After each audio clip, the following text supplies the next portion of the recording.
Good morning. Welcome to the final day here of the iQFOiL World Championships here in Lanzarote. My name is Sandy. I'm joined in the booth by none other than Mr. Rafferty Reid. Rafferty, Sandy, how is it going? Amazing. What a day we are in for. What a week we have had. And today it is all about the medal series. It is. The whole week has built up to this moment. I am so excited for this final day here at the 2024 World Championships. We have a great day for you. I mean, already we've got some great conditions for this medal race series. Yep. Here we will be determining the top 10 overall and ultimately our 2024 World Champions. Yeah, absolutely. So both for the men and women. We've had an amazing week of racing, kind of pinnacling with yesterday. We had slalom races, kind of the windiest slalom races that we've seen for a while. Some awesome course racing and then finish.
Good morning and welcome to the final day of the iQFOiL World Championships here in Lanzarote. My name is Sandy and I'm joined here in the booth by none other than Mr. Rafferty Reid. Rafferty, what a day we're in for. What a day we are going to have on the cards for you.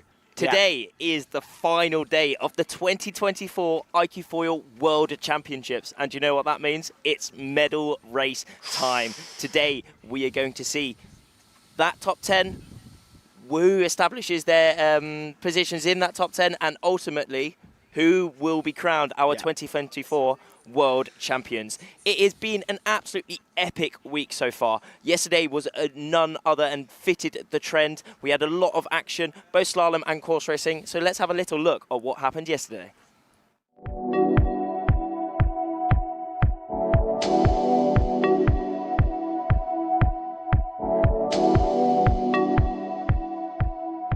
Welcome to the beautiful Marina Rubicon here in Lanzarote for day 5 of the iQFOiL World Championships.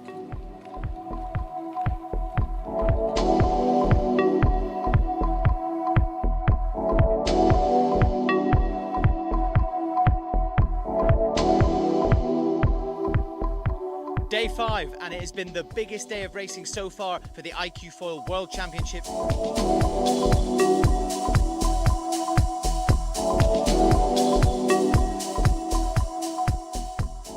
After some incredible racing, we saw Kieran Badlow manage to climb the ranks, and he is now sitting up in 3rd position going into the medal series tomorrow. Some incredible battles for him up against his fellow teammate Luke van Opzeeland, who still, after the entire week, is sitting in 1st position for the men's. It's great fun, man. We got beautiful winds here. Lanzarote is providing. Yeah, we're having fun. Everybody's going quite fast, which makes it interesting to race. And yeah, I'm having a good time. Johan So managed to qualify Denmark for the Olympic Games this summer. I'm super happy to qualify the nation. This was the goal for this event. So yeah, really happy after a difficult week.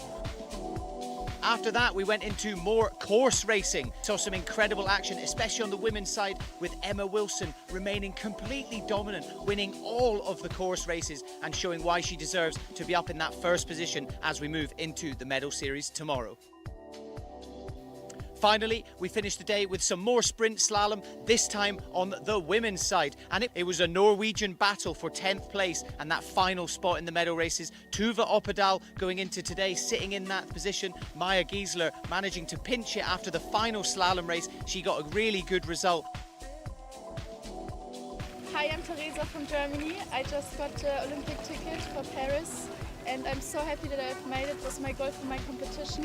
And I'm also super happy to bring Germany back after so many years to the Olympics. That's it for today. An amazing day of racing. Stay tuned for the all-important medal races tomorrow, where we will be crowning a world champion.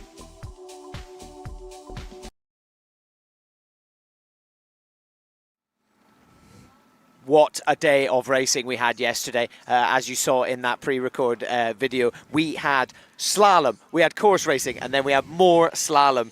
Chatting to a few of the athletes, a lot of them said that yesterday was kind of their favourite day, especially getting to do the slalom in the stronger winds. It's usually a race format that's reserved for those lighter winds around sort of 10 knots. It was great to watch, wasn't it? It was so sick to watch. We had everything, all the key aspects of iQFOiL: speed, action and fun. Yeah, absolutely. And as I said, I did actually get to catch up with a couple of the athletes this morning that are in the medal series, have a bit of chat to them, see what their mindset is going into today and the finals, and let's take a little look at what they had to say. Right, we are here for the final day of the iQFOiL World Championships here at the beautiful Marina Rubicon in Lanzarote. We are here in the pit and we are having a bit of a chat to some of the athletes that are in the all-important medal series. We are battling for the World Championships for both the men and the women today. Let's see what the riders are thinking. Okay, I'm joined by Emma Wilson. An amazing week into the medal races today. What's going through your mind at the moment? Yeah, I'm pretty excited. We got the grand final for me, so yeah, we'll see who I'm up against, but yeah, it should be fun. And then, what's been your favourite moment of the week so far? Obviously, you've put in a pretty dominant performance. Yeah, I think the day I won 5 races in one day. I mean, I never done that, and it was pretty cool. I can't quite believe it. So yeah, I think that day. Yeah, like I said to you earlier, it was pretty funny watching you have to discard a first. I'm not sure many athletes can claim that they've done that.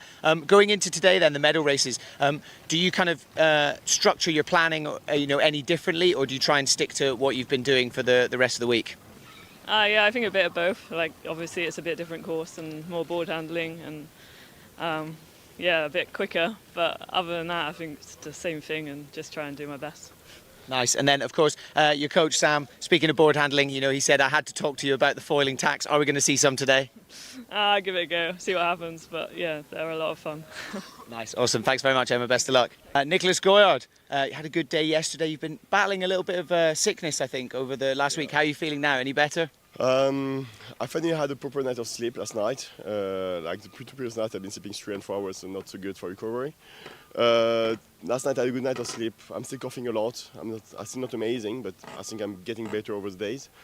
So anyway, I've been doing that week. I finished 4 over the week, which is still amazing considering my condition. So today just only to maximum 3 AC of 6 minutes.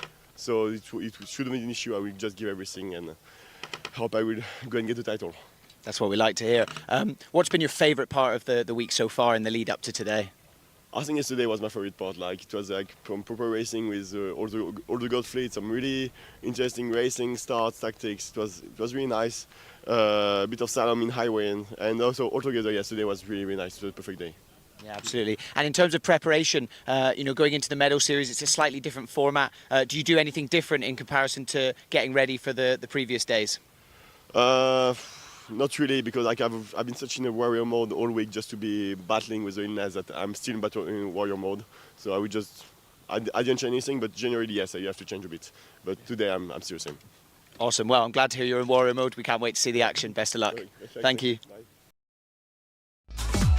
That's great, getting a little insight on these top 10 riders here battling it out for those World Championship titles. And they seem quite cool, aren't they? But these riders are at the very top of their game. This is the World Championships, the pinnacle this year for the iQFOiL class. Yeah, absolutely. They didn't seem to be, or if they were stressed, they certainly didn't seem to be showing it. A lot of them seeming quite kind of relaxed and, chatting to a couple of the others, Sarah Wennicus, obviously she qualified for the Olympics yesterday as well. So, I talked to her this morning, she was kind of like, well, I've kind of done it now. She's like, I'll go into this and anything I do today is extra and I'm going to try and not put any pressure on myself and kind of just try and enjoy it. And that was a bit of a theme for all of the athletes I spoke to today, They're not changing their preparation too much. They're just going into it exactly the same as they've done. Realistically, all of them that have gone into today, they've already done really well. All they need to do is just keep doing what they're doing. Exactly. The level here is just absolutely through the roof. Yeah. It's through the roof because everyone is pushing extremely hard. For the majority of these riders, some will have already qualified for that Olympics, qualified their country, which we saw yesterday, but also there will be a lot of Olympic the individual qualifications here as we move to the course graphic here for the medal race series here on the final day of the World Championships.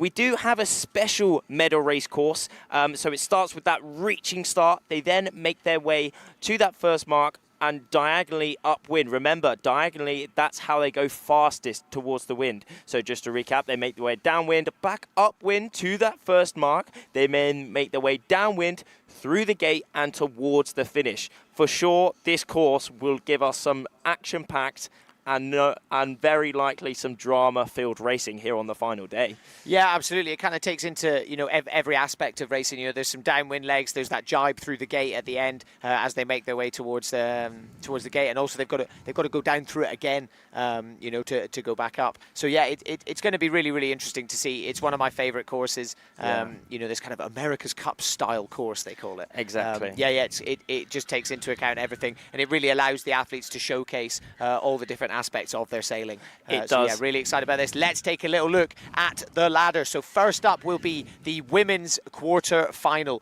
So it's positions 4 to 10, isn't it? Exactly. So it's 4 to 10 that race it out in that quarterfinal. The top 2 in this race make it into that semi-final. Some of these riders in this quarterfinal Sharon Cantor coming into this final day in that 4th place. Sarah Wenekers, as you had a little chat with her this morning as well, she is ready. Shahar Tibi is also in there, the last year's world champion. Marta Majetti is in there as well, the 2022 world champion. Maya Darnausga, Mariana from Mexico, and Maya Giesler finishing off that top 10. What a competition Maya Giesler has had so far, actually. Well, yeah, absolutely. She was, one of those kind of late additions yesterday. She just managed to sneak her way into that top 10, and she'll be really pleased with that. Looking forward into the semi-final then. So the two from the quarterfinal, the two winners, first and second place from that, will advance through into the semi-final, and they will be up against Pilar Lamadrid and Katie Spychikov from Israel. And then the two winners of this one will go up into the grand final up against Emma Wilson, and it is winner takes all. It certainly is. In that grand final, only 3 riders are in that final. So guaranteed they are on that podium. However, it all comes down to that race. Whoever wins will be picking up that World Championship title. Second place will finish in second, and third finishes in third place in this overall 2024 World Championships. As we're coming up to this women's quarterfinal coming up very soon, we are now coming up to the last 30 seconds for sure. They will be going through their pre-start routine. You can just see them off in the distance, lining up, getting ready for their start is imminent. Yeah, absolutely. You can see them get ready. So, talking about it from yesterday as well, with some of the slalom racing we were doing, it's a similar start. It's an across-the-wind start. We saw a lot of general recalls yesterday. We do not want to be seeing any of those for the medal races today. As you can see them getting towards the line, you can see the white boat up in the right-hand side. You can see the athletes all heading down towards us. And that is the start there. That is the start indeed. It looks like up at that top end we do have Marta Majetti, but they are all stopping now. And I can see up on the boat that is showing that it is a general recall. So unfortunately, one or more of these women will have been over that start line, and they will be binned out of that race. Well, it is slightly different for today, isn't it? So, listening to the skippers meeting this morning. So usually for a general recall, so for the general recall, as we were saying yesterday, they will be out. That's it. Exactly. They will be out of this quarterfinal and semi-final, just depending on how things go.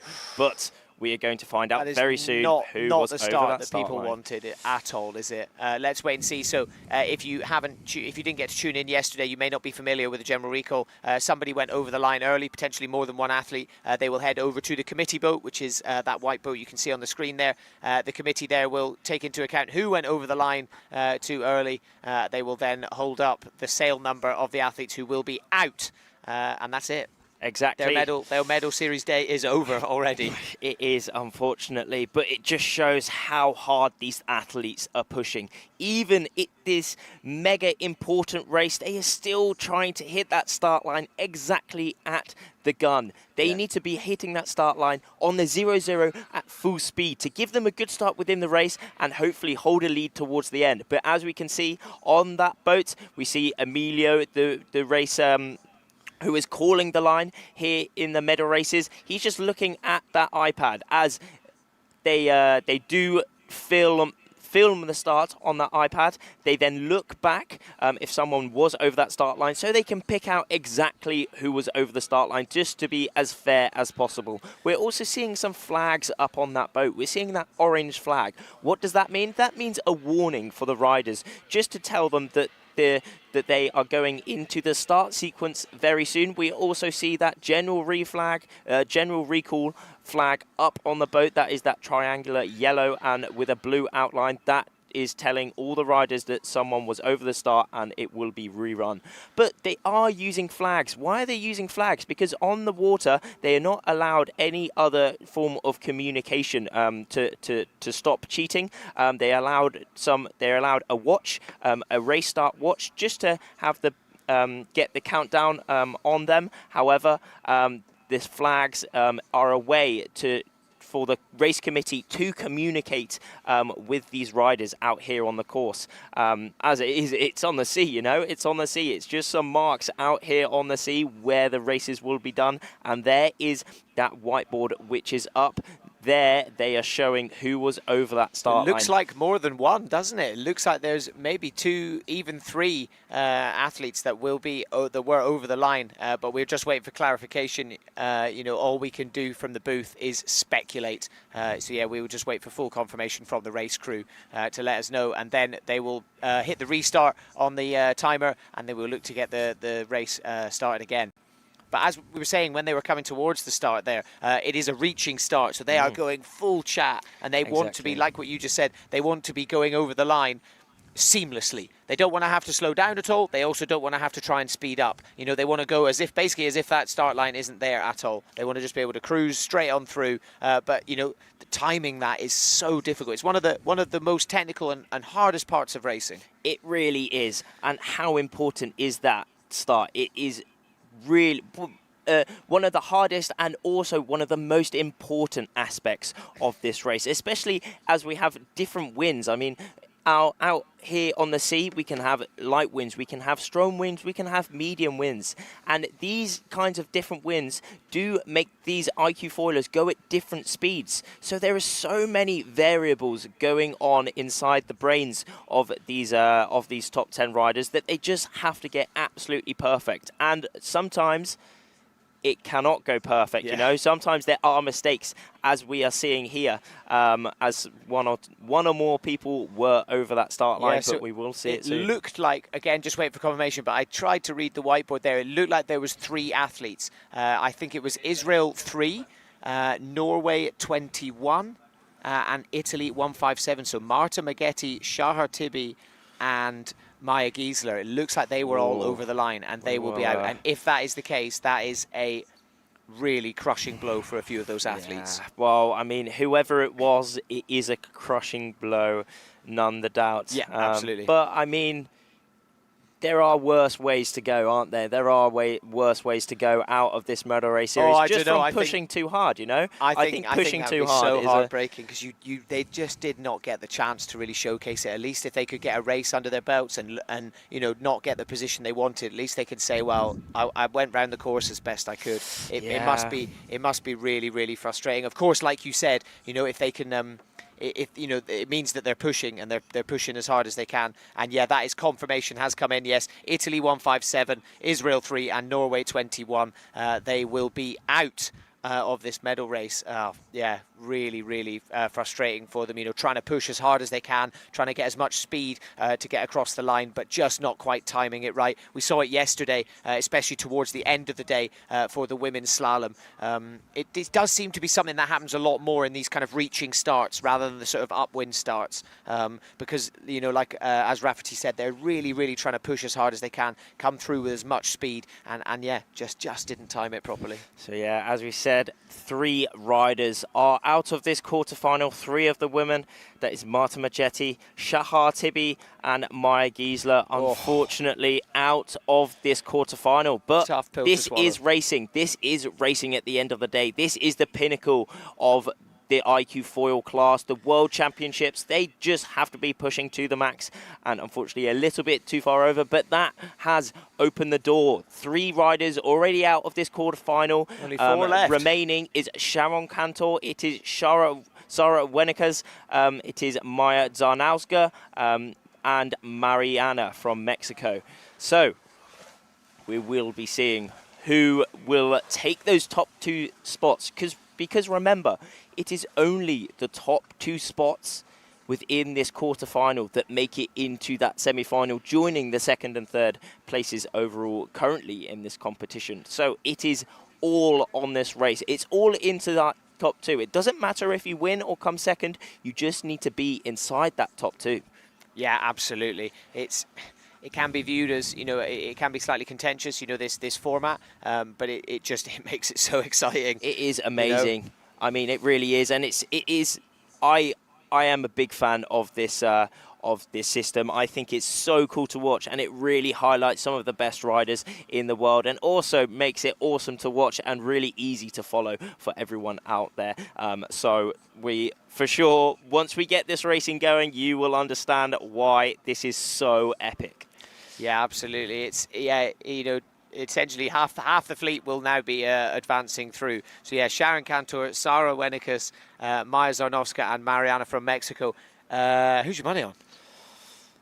If you were a betting man, Rafferty, talk me through it. Oh, I can't say I am a betting man, to be honest. I think it is just all going to come down to whoever makes the best tactical decisions out here in Lanzarote. I mean, the wind is kind of on the light side at the minute. I mean, I'm looking out and it's looking maybe around just over 10 knots, maybe 12 knots kind of thing at the minute. So it is quite light. Yes. But with that light winds, we also have a good bit of swell. You can see on the screen there's quite a bit of waves, fairly high, a bit of waves, bit of swell chop, which does add an extra element to this racing as we come into the last 10 seconds for this rerun of the women's quarterfinal coming up very soon. 3, 2, 1, we are coming up very soon. They will be making their way left to right down that bottom end. We do have Sara Wenikus putting in some big trumps, really trying to push out from the pack here, but it is looking like that is Maya maybe having the best start within this top 4 riders here in the quarterfinal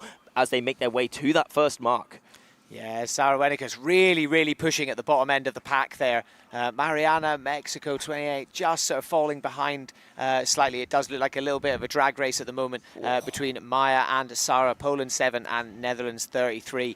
We've got the live scoring up on the left-hand side. So that distance, if you're just joining us, the distance, that is the distance from the current leader. Obviously, at the moment, it is far too close as we get towards that first mark. So they will be getting round this mark, making their way downwind towards the gate, heading through the gate, back up through the upwind mark, and then down through the gate again and a reach to the finish. Rounding that first mark, they are now on that first downwind towards that bottom gate. It is looking like Sharon Cantor has maybe taken a bit of a deeper line there, maybe going for that depth rather than that speed.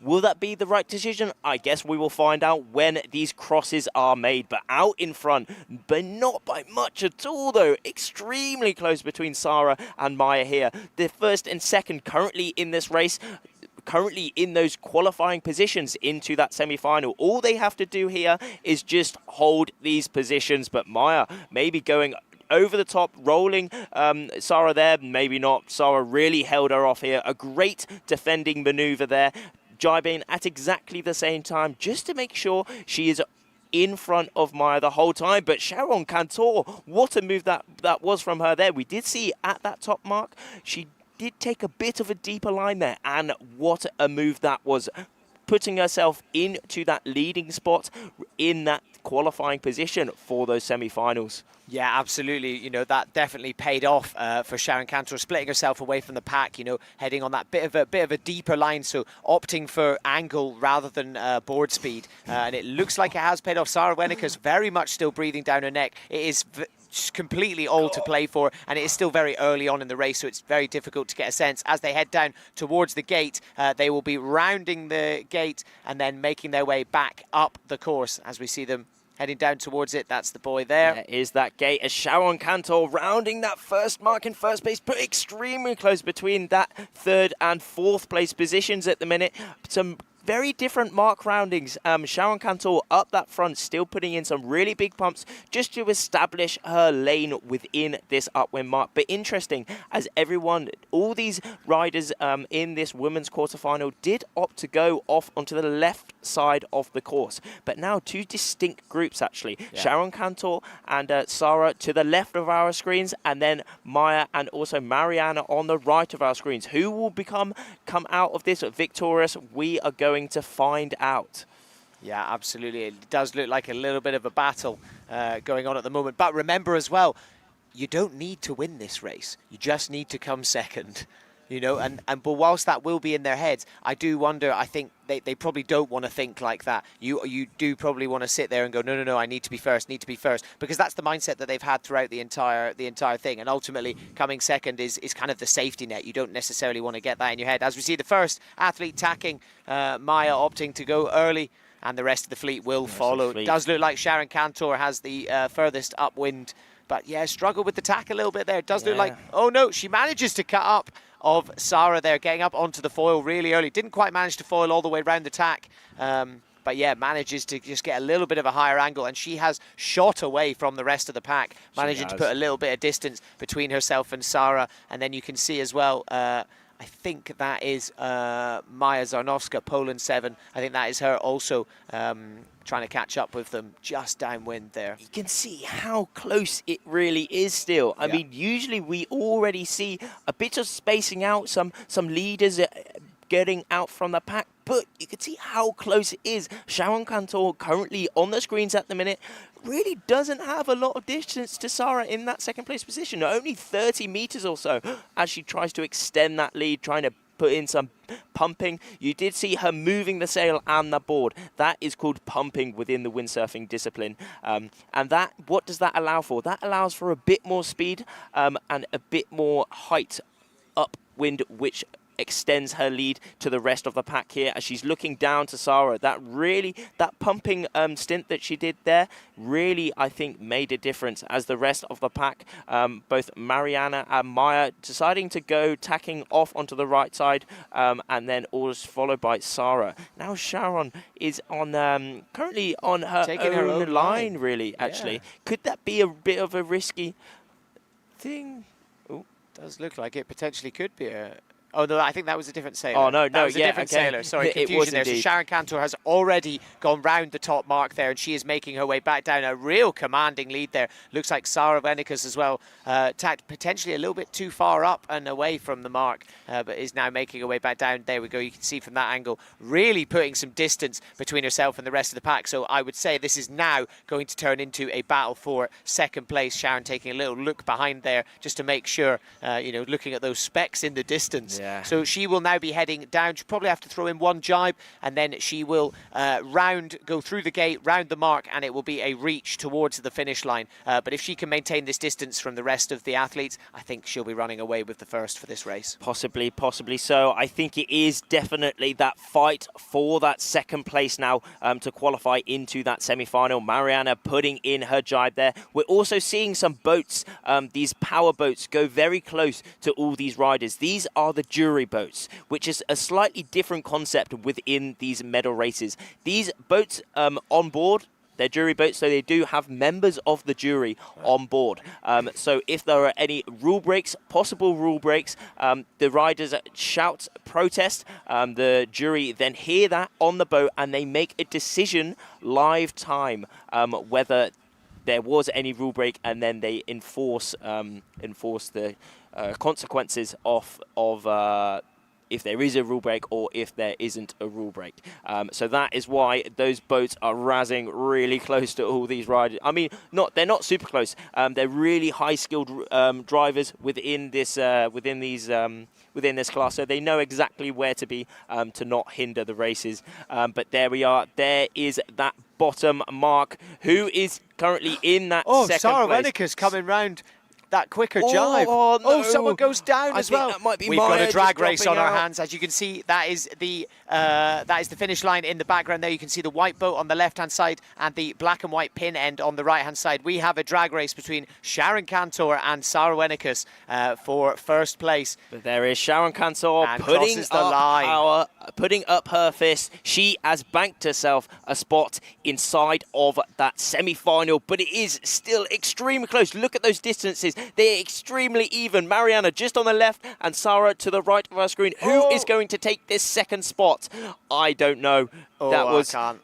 We can't say who took that spot there, but either way, that was a extremely close battle all the way towards the finish. No doubt it was less than a board length that separated these riders. Who qualified for that semi-final? We will find out very soon. Yeah, absolutely. I honestly couldn't tell that from where here. I think we got a bit confused there. That wasn't a drag race between Sharon Cantor and Sarah at all. It was a drag race for second and third place, which is even more dramatic because that will determine who will go through into that semi-final with Sharon Cantor. A real commanding performance there from Sharon, definitely showing up today and meaning business. But yeah, let's wait and see who will be joining her. Will it be Mariana, Mexico 28, or Sarah from the Netherlands?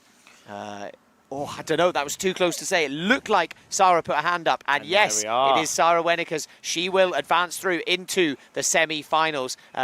Tough luck there for Mariana, Mexico 28. But yeah. But that was close, wasn't it? Maya just dropping that final jibe, unfortunately. That was tricky to see, really tricky to see. Just finishing in that fourth place position. But what a competition from all these riders so far. Really having some great top 10 positions. But yes, as we said, it was Sharon and Sarah banking their spots within that semi-final as we go to the replays of the women's quarterfinal here on the final day of the medal race series. Extremely close start there from all these riders. It was not much at all that separated them.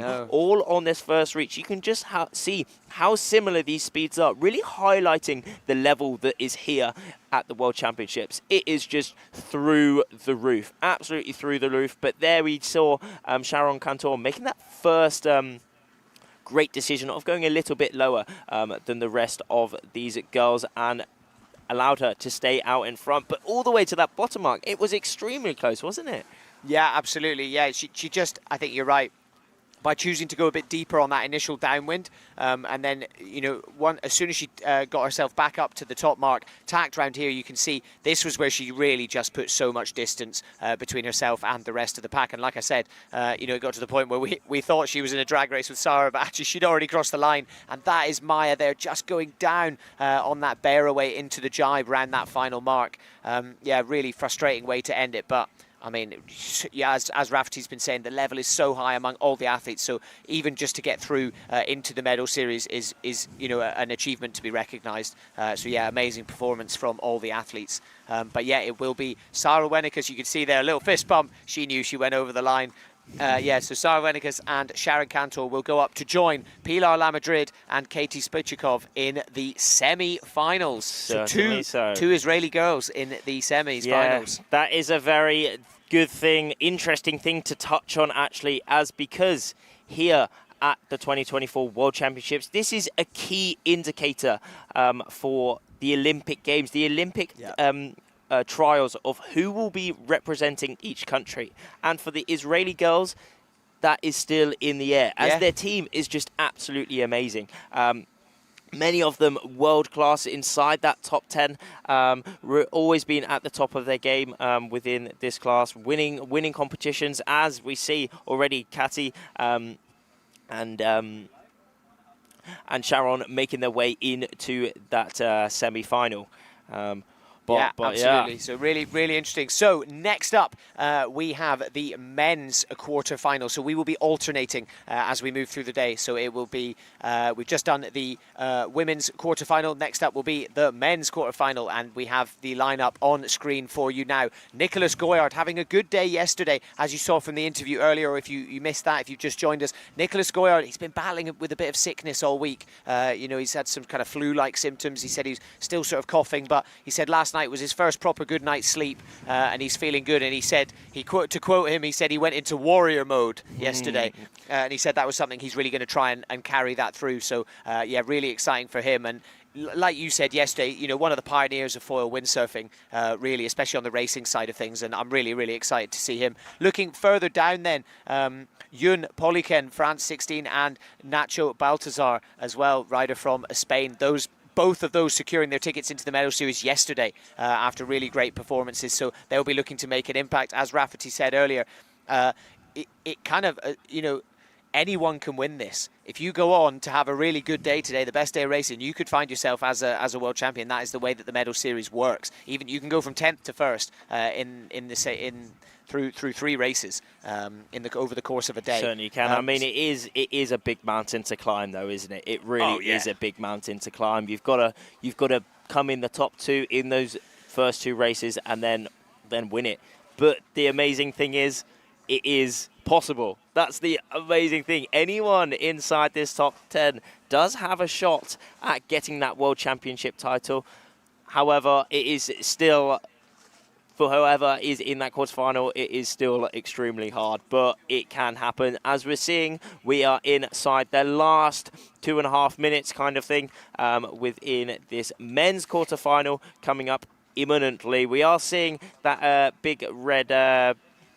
That's the red flag on that boat, just showing the riders what type of course we are running. We are running the special medal race course, which includes all points of sail. It starts with a reaching start, full power towards that first mark. They then make their way downwind towards a gate, then decide which way to go back up the course, diagonally to the wind, going upwind, then back to bottom gate and then through to the finish.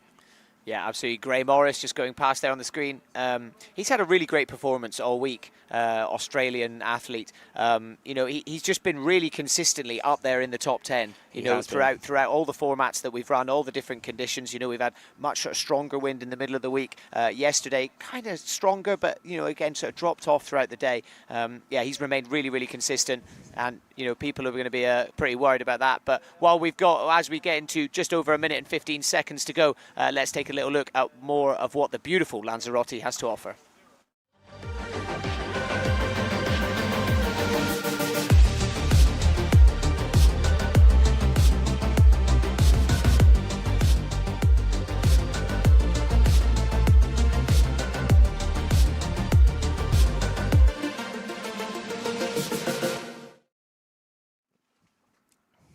An absolute sporting destination, as you can see.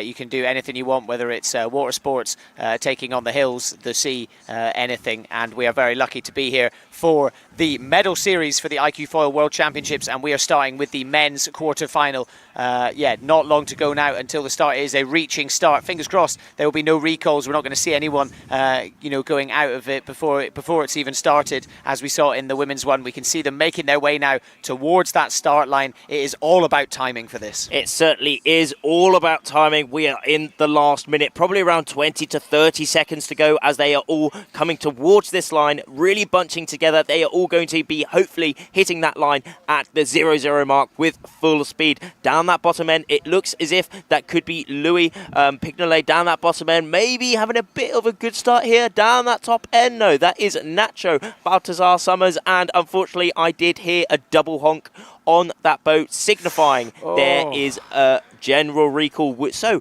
I don't know if you did hear on there, but the committee boat does sound 2 honks. Normally, at that go, there is just the 1 sound signal showing the riders that is the point of the start. However, if there are 2 sound signals, which we heard there, that means someone was over the start line, meaning that we are having a general recall. They are then called back to the race, back to that committee boat. They are showed who was over that start line, and then we are rerunning that start. Yeah, absolutely. Yeah, two blasts of the horn. That is a general recall. So yeah, heading back. Let's wait and see. Oh, it looked like a different one. Looking, you know, for me, looking at that top end, it did look like Nacho Balthazar, the Spanish rider, it did look like he was over a little bit earlier. He was definitely one of the first ones over the line. But it's going to be really interesting. I don't know. As I've said, you know, with the general recall that happened earlier with the women's, all we can do is speculate. You know, the committee boat that forms one end of the start line, they film the start from there. They then analyse it and will make a decision. So it's entirely up to them. And if they see someone over the line early, they will bring it back, and that they will be out. They will be out of this medal race series here on the final day. Yeah, their medal races are over before they've begun. Yeah, well, Yeah, it's a tricky one. It's a tricky one, but it is racing at the end of the day. It has to be fair. Anyone who obviously jumps the gun will be having a little bit of a head start. Yeah. So they are binned out of that start, but they just have to be pushing to the max, all of them, because especially within this reaching start and this reaching leg, you really don't want dirty wind. What do I mean by dirty wind? It's the turbulence coming off someone else's sail. Just behind them, and to the right of them, which makes the wind quite inconsistent and makes the rider in that dirty wind a lot slower. So that's why everyone really needs to push that start line so they have a good lane and are first to that first mark. We're also seeing a lot of these power boats at the top of our screen at the minute. That will all be the spectators and the coaches here in Lanzarote, watching the spectacle that is the pinnacle of this iQFOiL racing here. And for sure, everyone is in for a good show. Yeah, so just had confirmation come in. So yeah, I was correct. It was Nacho Baltazar Summers, Spain 388.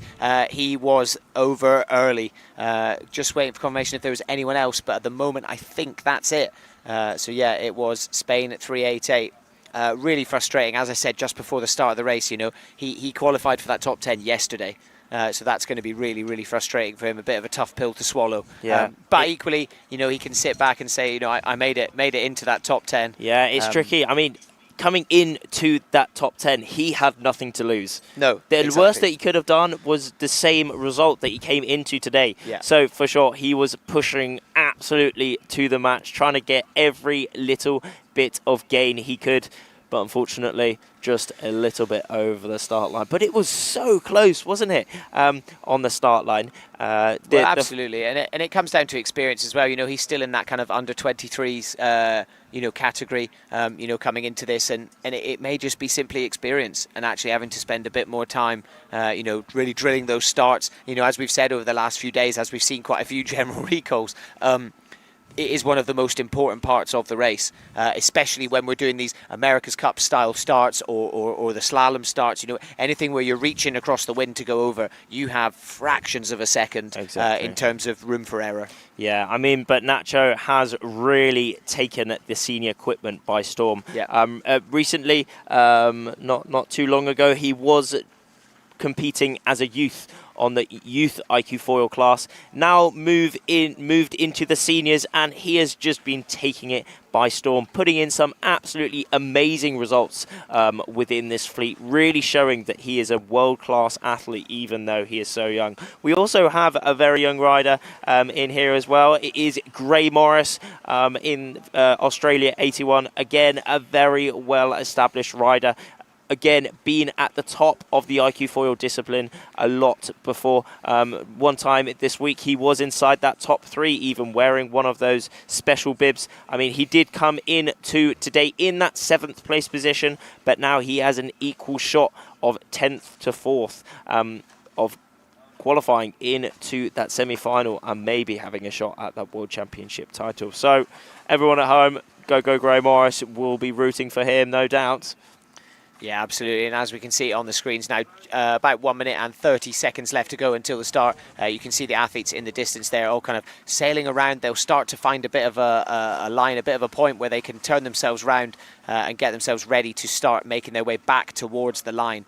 They will be, you know, like I said earlier, they don't want to have to put their foot on the gas, but they also don't want to have to slam the brakes on either. Ideally, they want to be, you know, crossing that line as if it doesn't exist. They're just cruising along and over they go. But yeah, it's a very, very difficult thing to do. And I mean, in looking at the wind speed at the moment, it actually does look like it's dropped a little bit.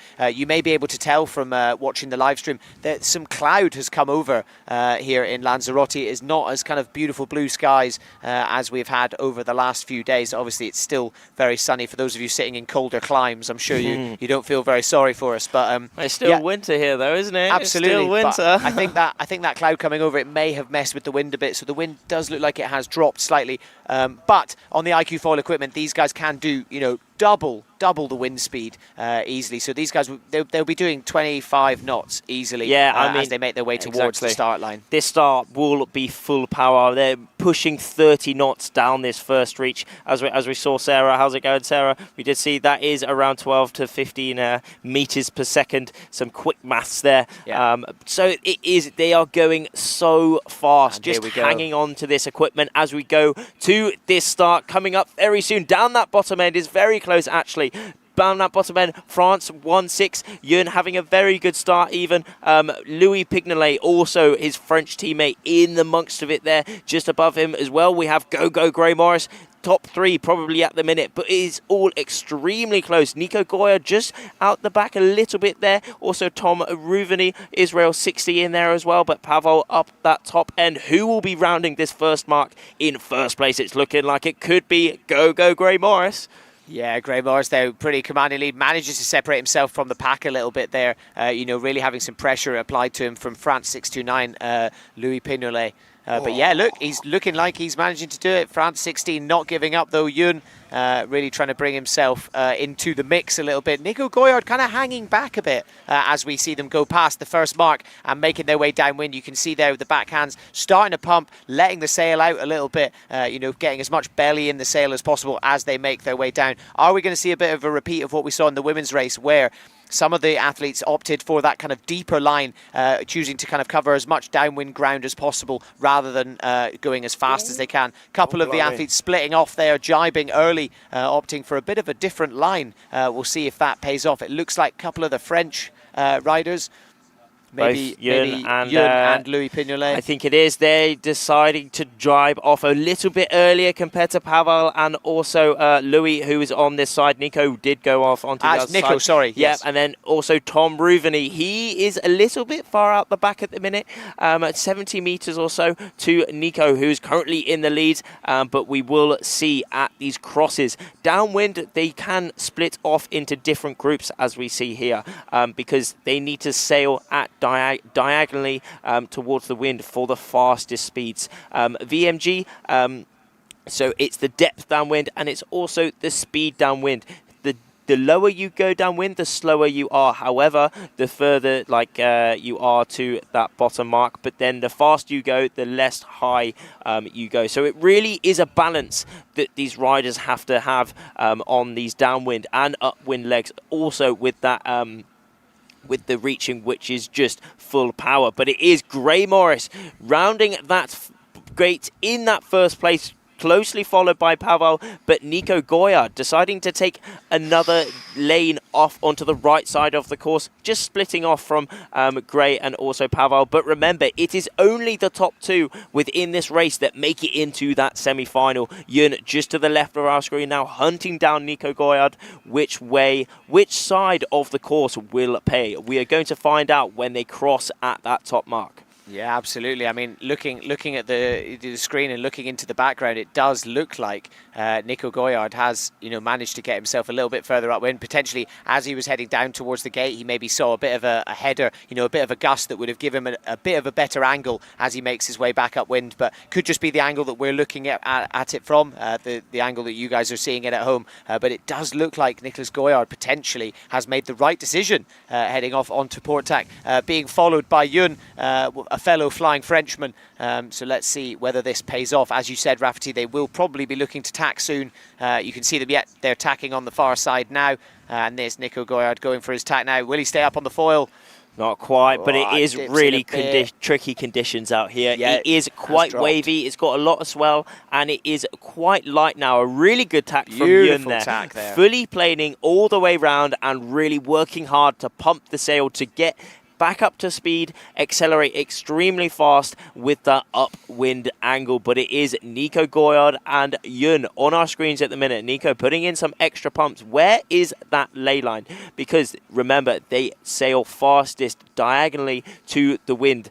But when they put in those pumps, they can get a bit more speed. They can get a bit more height upwind. Yeah. But it is looking like Gray Morris is still leading this race at the minute. Wow. 70 meters on Nico here, actually. I think possibly going off onto the left side of the course could have been the correct decision. Absolutely. As Gray really extends his lead here.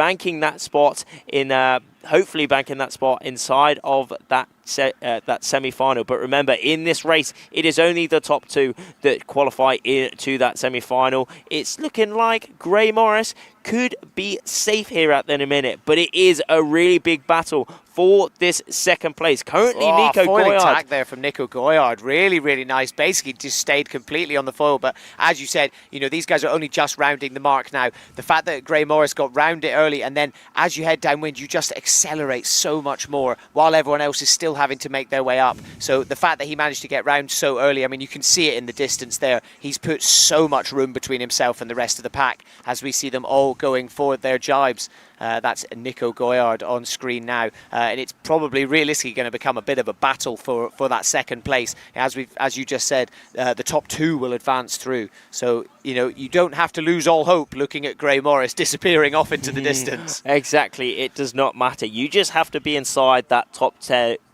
That top 2 to qualify inside of that semi-final. But it's looking like maybe Gray Morris has definitely extended his lead if we look at those distances there. But the real fight is for that second place at the minute. There is Gray Morris just making his way downwind towards that bottom gate. This is his final downwind, but there is the battle for that second place. Pavel and also Nicholas Goyard. Nicholas Goyard just deciding to jibe there, but Pavel is coming through with the speed, possibly maybe just accelerating past Nico there. Nico did put in that jibe, meaning that he did slow down a little bit, and that did just allow the gap for Pavel to really harness that extra speed and extra acceleration towards the line. Nico Goyard taking that bottom line.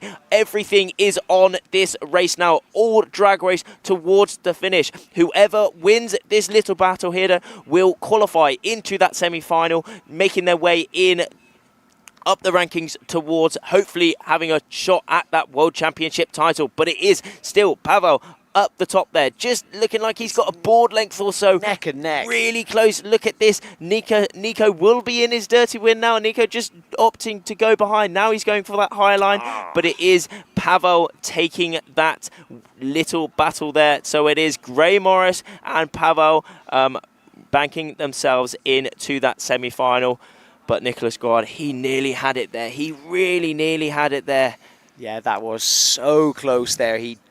Really, really nearly, at one point there was literally a border. I thought at one point he started almost accelerating past him, but then as you said, managed to kind of just hit that dirty wind coming off Pavel's sail, and I think that just completely slowed him down.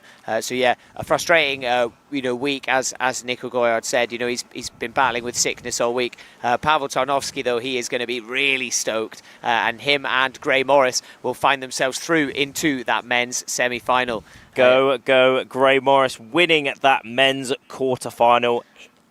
Yeah. Pavel will be joining him inside of that semi-final now. Nicholas Goyard just missing out. Really tough result from Nicholas Goyard there. He did come into today in quite a high position in that fourth place, but just missing out there as we go into the replays of that men's quarterfinal here on the final day of the World Championships. It really was all neck and neck at this top reach, all extremely close. I mean, a couple riders in the middle there just jumping out a little bit. Gray Morris establishing maybe like a split-second lead there, but towards this downwind, he did just keep gaining, didn't he? Yeah, absolutely. Just put in a bit of a commanding performance for the entire race. He obviously, came out of the gates meaning business. He was the first one over the line in the start, and then it was basically rounding that top mark for the second time where he really just made all the difference. Going around there and being able to just bear away, pick up a load of speed. You can see everyone else also still making their way back up to it. Really, really impressive. And then, as I said earlier, it just became a battle for second place between Pavel Tarnowski and Nicholas Goyard. Pavel with that drag race, managing to get round the mark first, going through the gate. Nico and then really the drag did race give it towards a good the go, end. didn't he? Yeah, he gave it a good everything. go. Gave it absolutely everything. At one point I did think he was going to get past him, but then, just not managing to find any clean wind downwind of Pavel meant he was basically just stuck. Yeah, Pavel's happy there. He is extremely happy. The fist is up. He has made his way into that semi-final. Progressing up the medal race series, will we be seeing him qualify into that final? We will find out very soon as we go to the women coming up. So let's go take a little chat to Gonzalo Costa-Oval, who is at the line.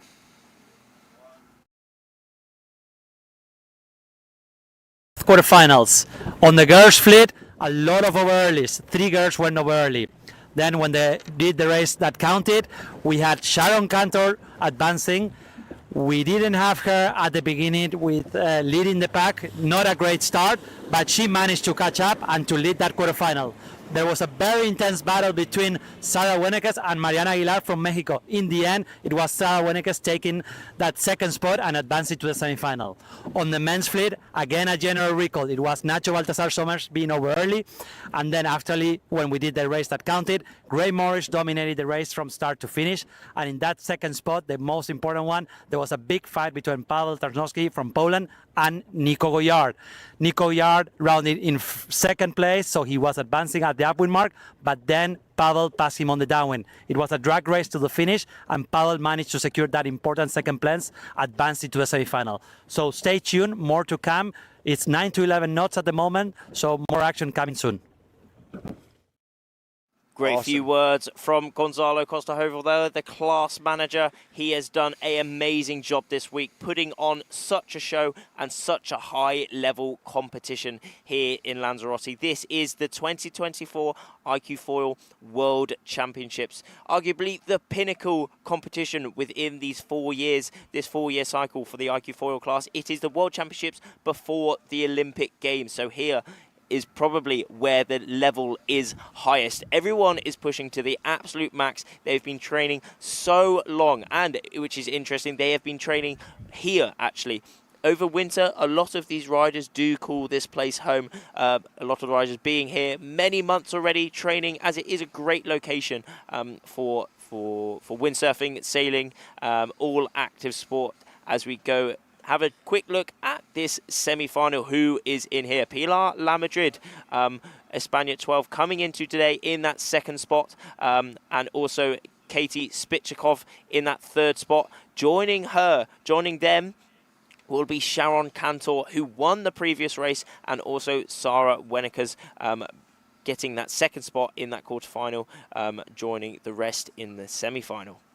Yeah, absolutely. You know, pretty big lineup there. Sharon Cantor and Sara Weneques advancing through from the quarter into the semi-final. So only 4 athletes in this upcoming women's semi-final that we will be racing next. As Gonzalo said, about 9 to 11 knots on the course. So kind of touch and go of whether we want to be doing slalom or the America's Cup style course that we've been running. But I think there are still some gusts coming through, and I think with the course already laid, I guess that we will remain with the current plan, or that will be unless anything changes, and if so, we will let you know.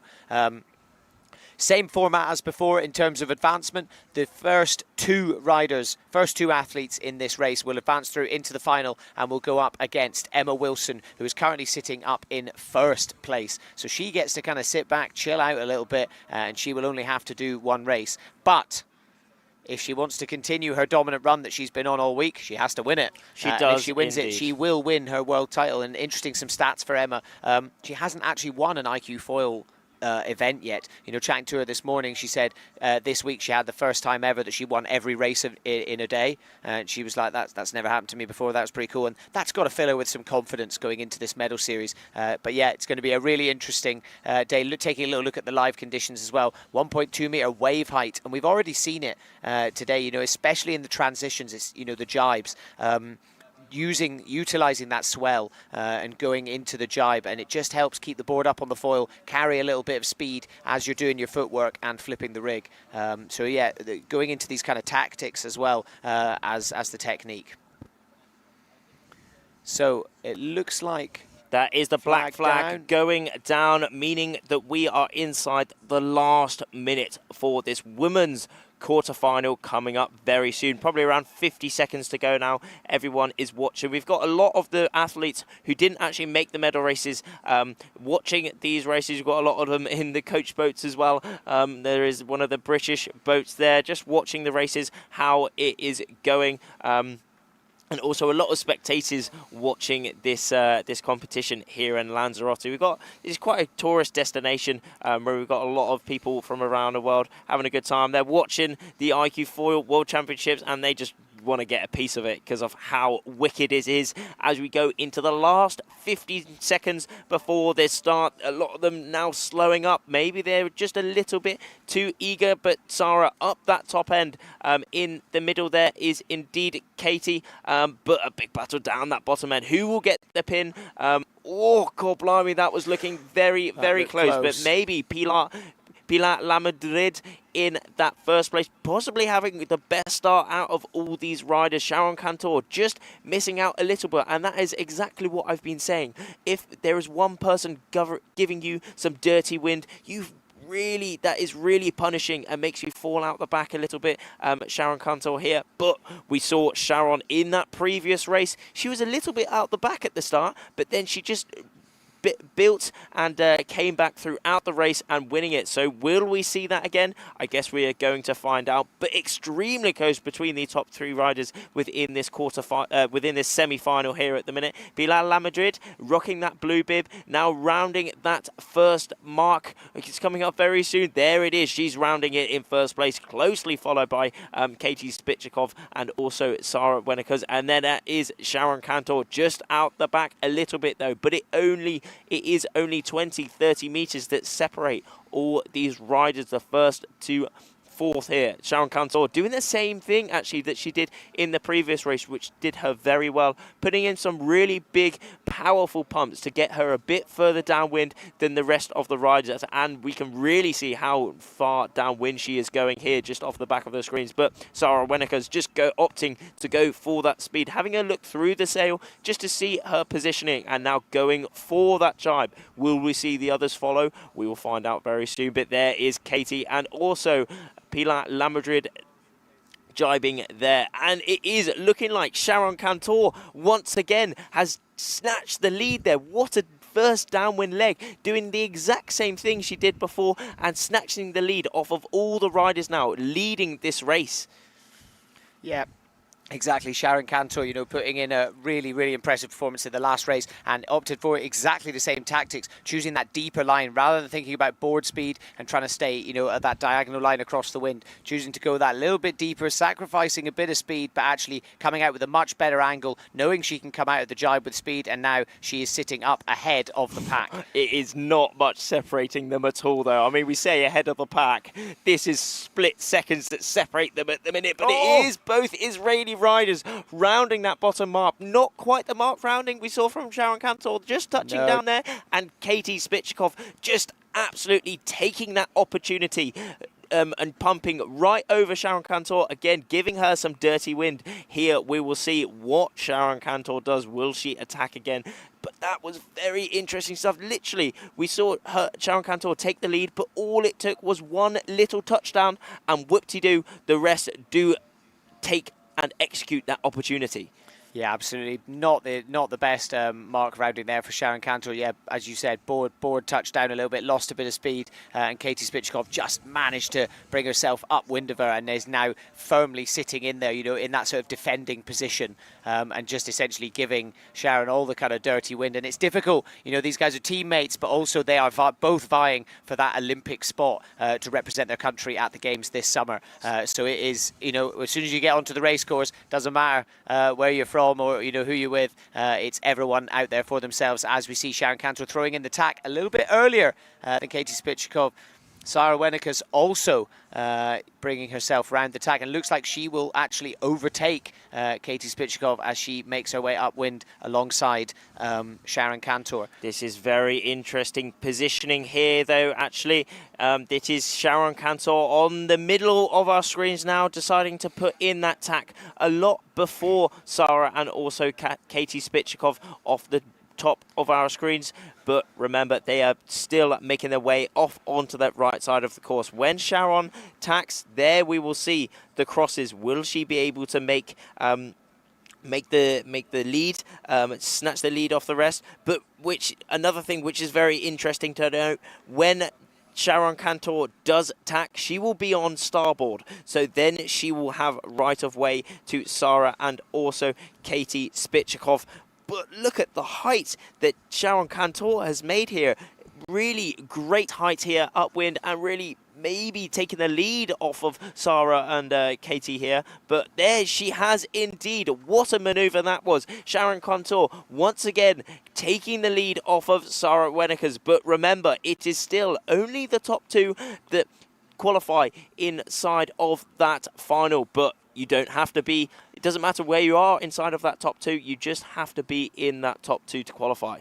Absolutely, and then some news coming in as well. So if Sharon Cantor advances through this, and if Katie doesn't, then Sharon will be going to the Olympic Games. So she knows what is lying on this event here, and what is lying on this race in particular. As we see her opting for exactly the same techniques there. You know, looking at her upwind leg and her downwind leg, she's clearly spent a lot of time in working on those kind of deep angles, both upwind and downwind. You know, being able to get those angles, it's really paying off her. As we see Sarah Wenekers choosing to go a little bit wider, you know, keeping that board speed, and let's see whether it pays off. Or it looks like Katie Spitchikov went on more of a similar line to Sharon Cantor, her kind of Israeli teammate. Sharon Cantor up on screen now, making her way down. You can see her out in the distance there, so still ahead of Sarah Wenekers, but it does look like Sarah is probably going to be ahead of Katie Spitchikov, who we can see up in the top right-hand side of the screen. Looks like Pilar La Madrid has kind of fallen behind the pack a little bit. You know, looking at the distance as well, potentially maybe a bit of a gear malfunction or Possibly something. so. I mean, a few hundred meters out the back, but the fight is really here for that second and third place here. Sharon Cantor rounding that bottom mark in that first place.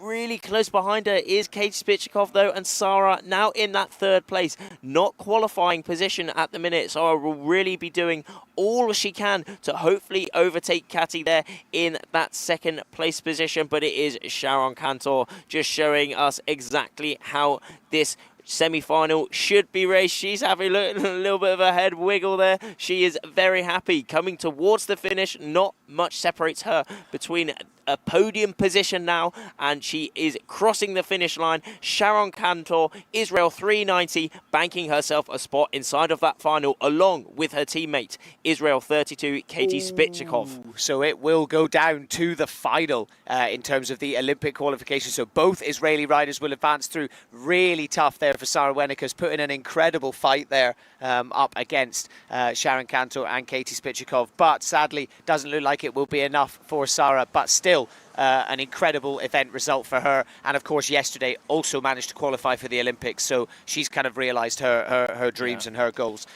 Now I believe the battle will go to Palma. The next event that we will be having in Palma, that is where the Israeli Olympic representative will be decided. So now they can turn all their thoughts to just trying to get the World Championship for the rest of this event. But they will be advancing through and going up against Emma Wilson in the final. Super exciting there.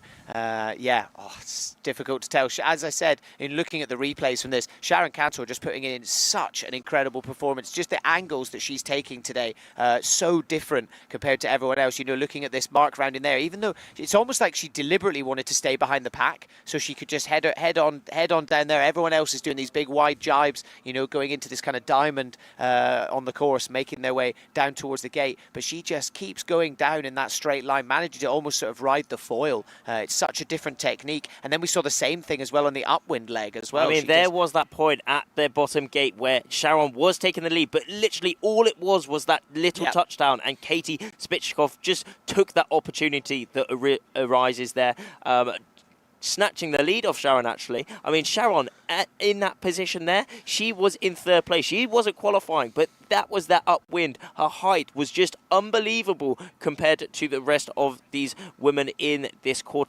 in this semi-final, and that allowed Sharon to, again, take the lead. 2 times Sharon was out the back in this race at the minute, but both times, again, she managed to take the lead and ultimately win that race.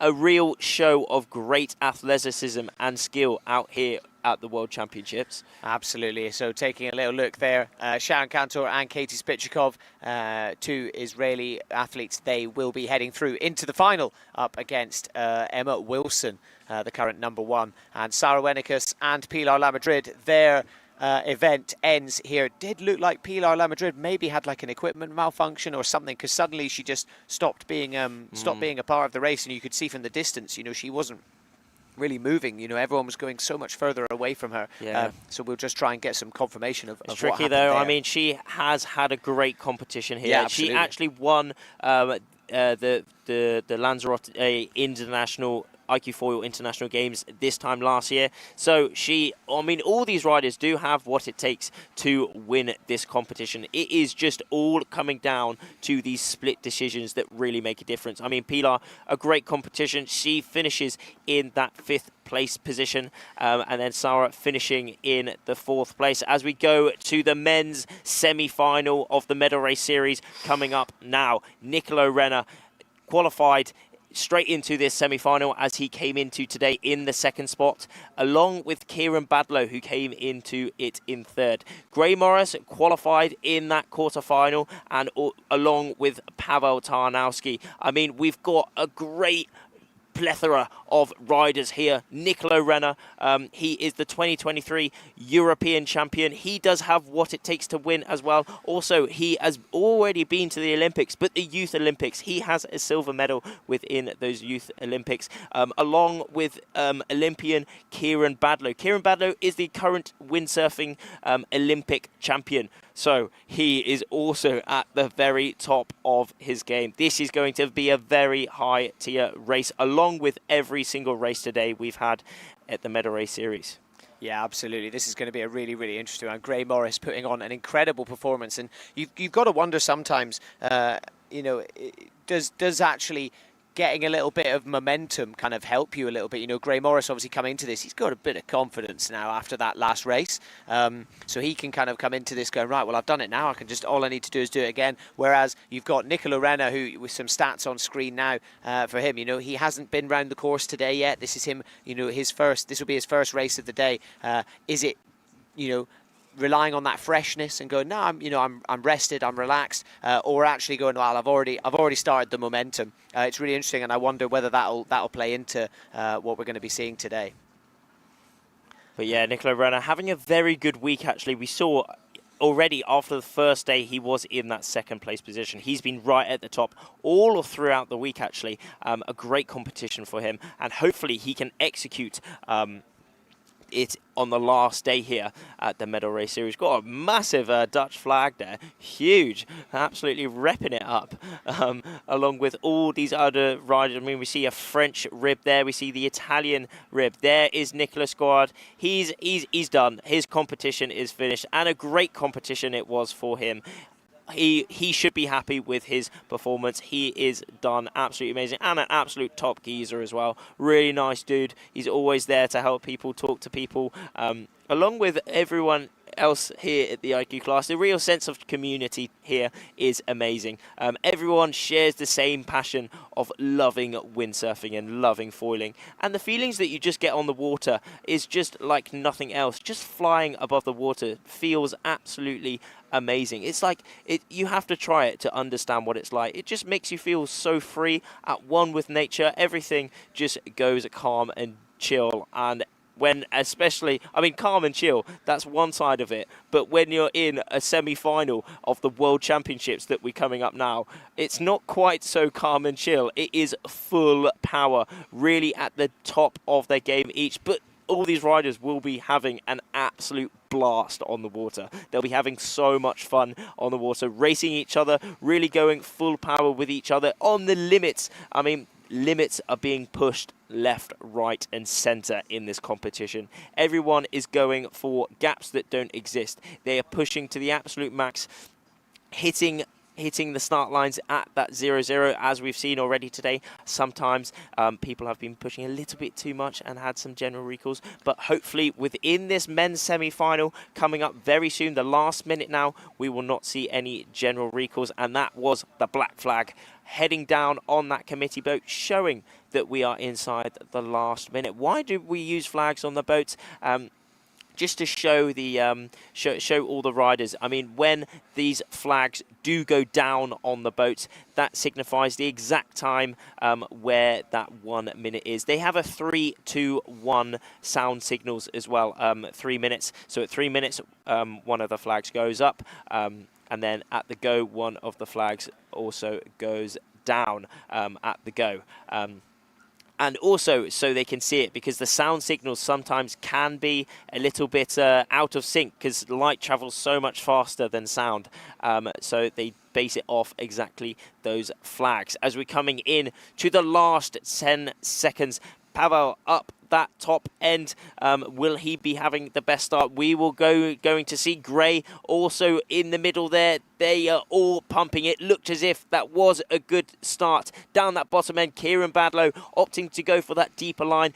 Nicolo Renner just in the middle there. Gray Morris closely in pursuit though, and Pavel up that top end. A risky move there from Kieran Badlow.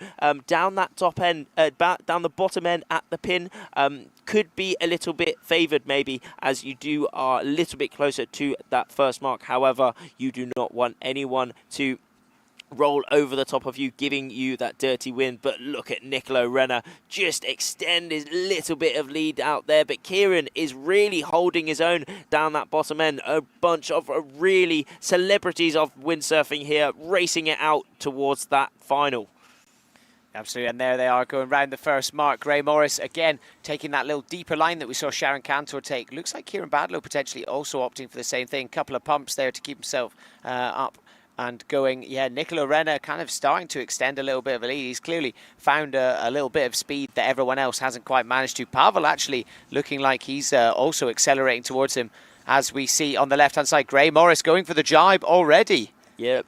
A bit of an early jibe compared to the rest of the pack here, but remember, it is still only the top two that qualify into that final race. Kieran Badlow just probably not having the jibe he would have hoped for there, just dropping off the foil a little bit, but he was pumping hard to get straight back up onto that foil. Nicolo Renner putting in some really big pumps to extend his lead a little bit downwind, but look at the distance between Australia 81 Gray Morris and also Italy 150. It is still extremely close, but this is Gray Morris on our screens at the minute, just splitting from the pack at the minute. This is great racing here on the medal race course, because on this downwinds and the upwinds, they do have a chance to split around the course as they are making their way downwind to that first mark. Because remember, they do sail fastest at diagonals to the wind. But here we are, Nicolo Renner having quite a tasty lead actually on the pack here, rocking that blue bib, closely followed by Gray Morris. So it is currently Nicolo Renner and Gray Morris in those qualifying positions towards that grand final. However, it is Pavel putting in some massive pumps, really trying to attack Gray, and there is Kieran Badlow deciding to opt out onto the right side of the course. Absolutely there. Pavel with a really nice mark rounding there. Came round super tight and actually kind of managed to get himself upwind of Gray Morris. But Gray looks like he's responded really well. Has managed to kind of defend that position and is still looking like he's breathing down Nicolo Renner's shoulders on the other side there. Kieran Badlow opting to go for the other side. We saw the athletes trying that in the last couple of races and it kind of didn't work for them. So interesting to see him doing that. I'm sure him and the coaches and everything will be watching all the races, analysing what has happened in the previous ones, and that may inform their strategy going into the race. But potentially Kieran may go, well, he may have seen something in the moment that may be working better for him, but generally we haven't seen that sort of right hand side of the course working as well today, in the upwind legs. So they are now making their way back up. They will round the top mark again, make their way back down to the gate, go round through the gate, and then it will be a reach to the finish line. As we see Nicolo Renner holding his own, going in for his own tack. Is he going to stay up on the foil? He kind of drops down a little bit but gets back up. Kieran Badlow on starboard tack, so if he can cross over here he will have right of way, but it looks like they've got a much higher lay line. Yeah, I mean, let's keep our eyes on Kieran there, actually, because in that position, he does not have anything to lose in fourth. He will be going for the really big risks, and hopefully they will pay off for him, or they could not pay off for him. I mean, at the minute, he's still looking like he is around, not inside that top 2 qualifying position, maybe in fourth now, but it is looking like Nicolo Renner is still having that lead. Oh, now maybe Pavel, extremely close between these two riders here at the minute. But where is that top mark? That is a start line that we just see at the top of the screens at the minute. They are all making their way towards that top mark. And there it is. It is Pavel actually taking the lead now within this race, crossing his last... crossing that penultimate mark, the upwind mark. He's then making his way downwind, but Nicolo Renner putting in some really big pumps, trying to attack Pavel here. But remember, all these riders need to do is qualify into that grand final. And qualify how? They need to be inside that top 2. Gray Morris, a really attacking maneuver there, putting these top 2 riders under a little bit of pressure, deciding to jibe out a little bit earlier onto the right side of the course. And there is that jury boat just razzing along. As you can see, they are not hindering any of the athletes here at the minute. They're just watching all the positioning, just making sure there are no rules being broken here. And so far we have had none being broken. It's just been fair, full power action racing as Nicolo Renner rocking that blue bid. He did come into today in that second place position, Italy 150, and he's still leading this race. A little bit of a synchronized jibe here again. Yeah, let's wait and see what Pavel's got. Looks like he's trying to go for the overtake, potentially trying to give Nicolo Renner a bit of dirty win, but Nicolo Renner will maintain the lead, keeping ahead of the rest of the pack. You can see Gray Morris in the background there, looking to try and bring himself down. He's kind of very much kept himself in the middle of the course, making his way down. You know, definitely prefers those sort of deeper angles, and it paid off for him very much so in the last race. But Pavel Tarnowski just has managed to really hold his own against him. Yeah, he's had to sort of jive around. That's definitely slowed him down a little bit. And we now have a drag race towards the finish line. It looks like Nicolo Renner and Pavel Tarnowski will be coming away with first and second, and will be advancing through into the final. But it is not over until we cross the line. Exactly. And let's wait and see what happens. But Nicolo Renner looking like real good speed here, and will come through the line in first. And Pavel Tarnowski, Poland, 182 behind. Gray Morris started the race so well, and there it is. Nicolo is happy, isn't he? Qualifying into that final, the grand final here at the World Championships. Also, Pavel, he is elated, isn't he? He's backed himself. He is guaranteed a spot on that podium now. Where will he be on that podium? We will find out in that grand final. But it is Nicolo Renner and Pavel Tarnowski getting that ticket into those grand finals. Yeah, you can just see so much emotion there on the guys. Both of them just absolutely whooping. You know, fists up.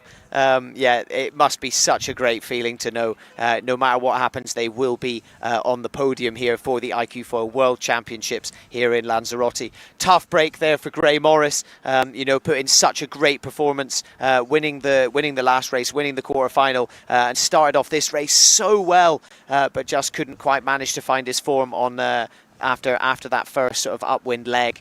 You know, just rounding the mark. Pavel just managed to really get the upper hand on him. And then, of course, Kieran Badlow as well also started the race quite well, potentially just made a couple of tactical decisions that just didn't quite work for him. Let's take a little look at some of the replays. So as you can see here, yeah, going off the start, really clean start. Yeah, Pavel with a really, you know, good start, opting to take a little bit of a more of an upwind line, you know, very much sticking together with the rest of the pack. And then we did see Gray Morris just really start to get ahead of everyone. Yeah. Nicolo Renner, though, I mean, can't take anything away from him. You know, he's been such an incredible athlete all week, so it's no real surprise, if I'm honest, to see him coming away with a first there and banking himself a spot in the final later on. coming But there around we that are, jibe mark. Nicola Renner rounding that bottom mark in that first place. And there we did see Paweł Tarnowski, no, that was indeed Kieran Badlow, actually opting to go off onto the right side of the course just to put a bit of pressure under the rest of the riders, but unfortunately it didn't quite pay off as Paweł took the lead actually in that top mark, taking the lead, and then Nicola Renner just behind him, and there was that point where again Nicola Renner did attack Paweł, ultimately putting him in the lead after that downwind leg, and then it was that final reach towards the finish, and they just had to be safe on this reach. They really did. All they needed to do was secure their top 2 positions, and secure they did, as Nicola Renner winning the semi-final for the men here in the Medal Race Series, and also Paweł Tarnowski. He is really happy as well, isn't he? He won the Lanzarote International Games here last year, so maybe could he be winning again? We will find out. But a great competition again from Gray Morris. He finishes this competition in 4th overall as he came 3rd in that race, and then also Kieran Bandlow finishing in that 5th place position. A great competition from both of them, as we go to Gonzalo Costa to give us a few words on the course. We've just run the semifinals and it's getting crazy. Some really intense battles. On the women's fleet, Sharon Cantor, again, not the best start, but her downwind was amazing. She managed to go deeper than the other sailors and jibe in front of them, and then she kept that lead all the way to the finish.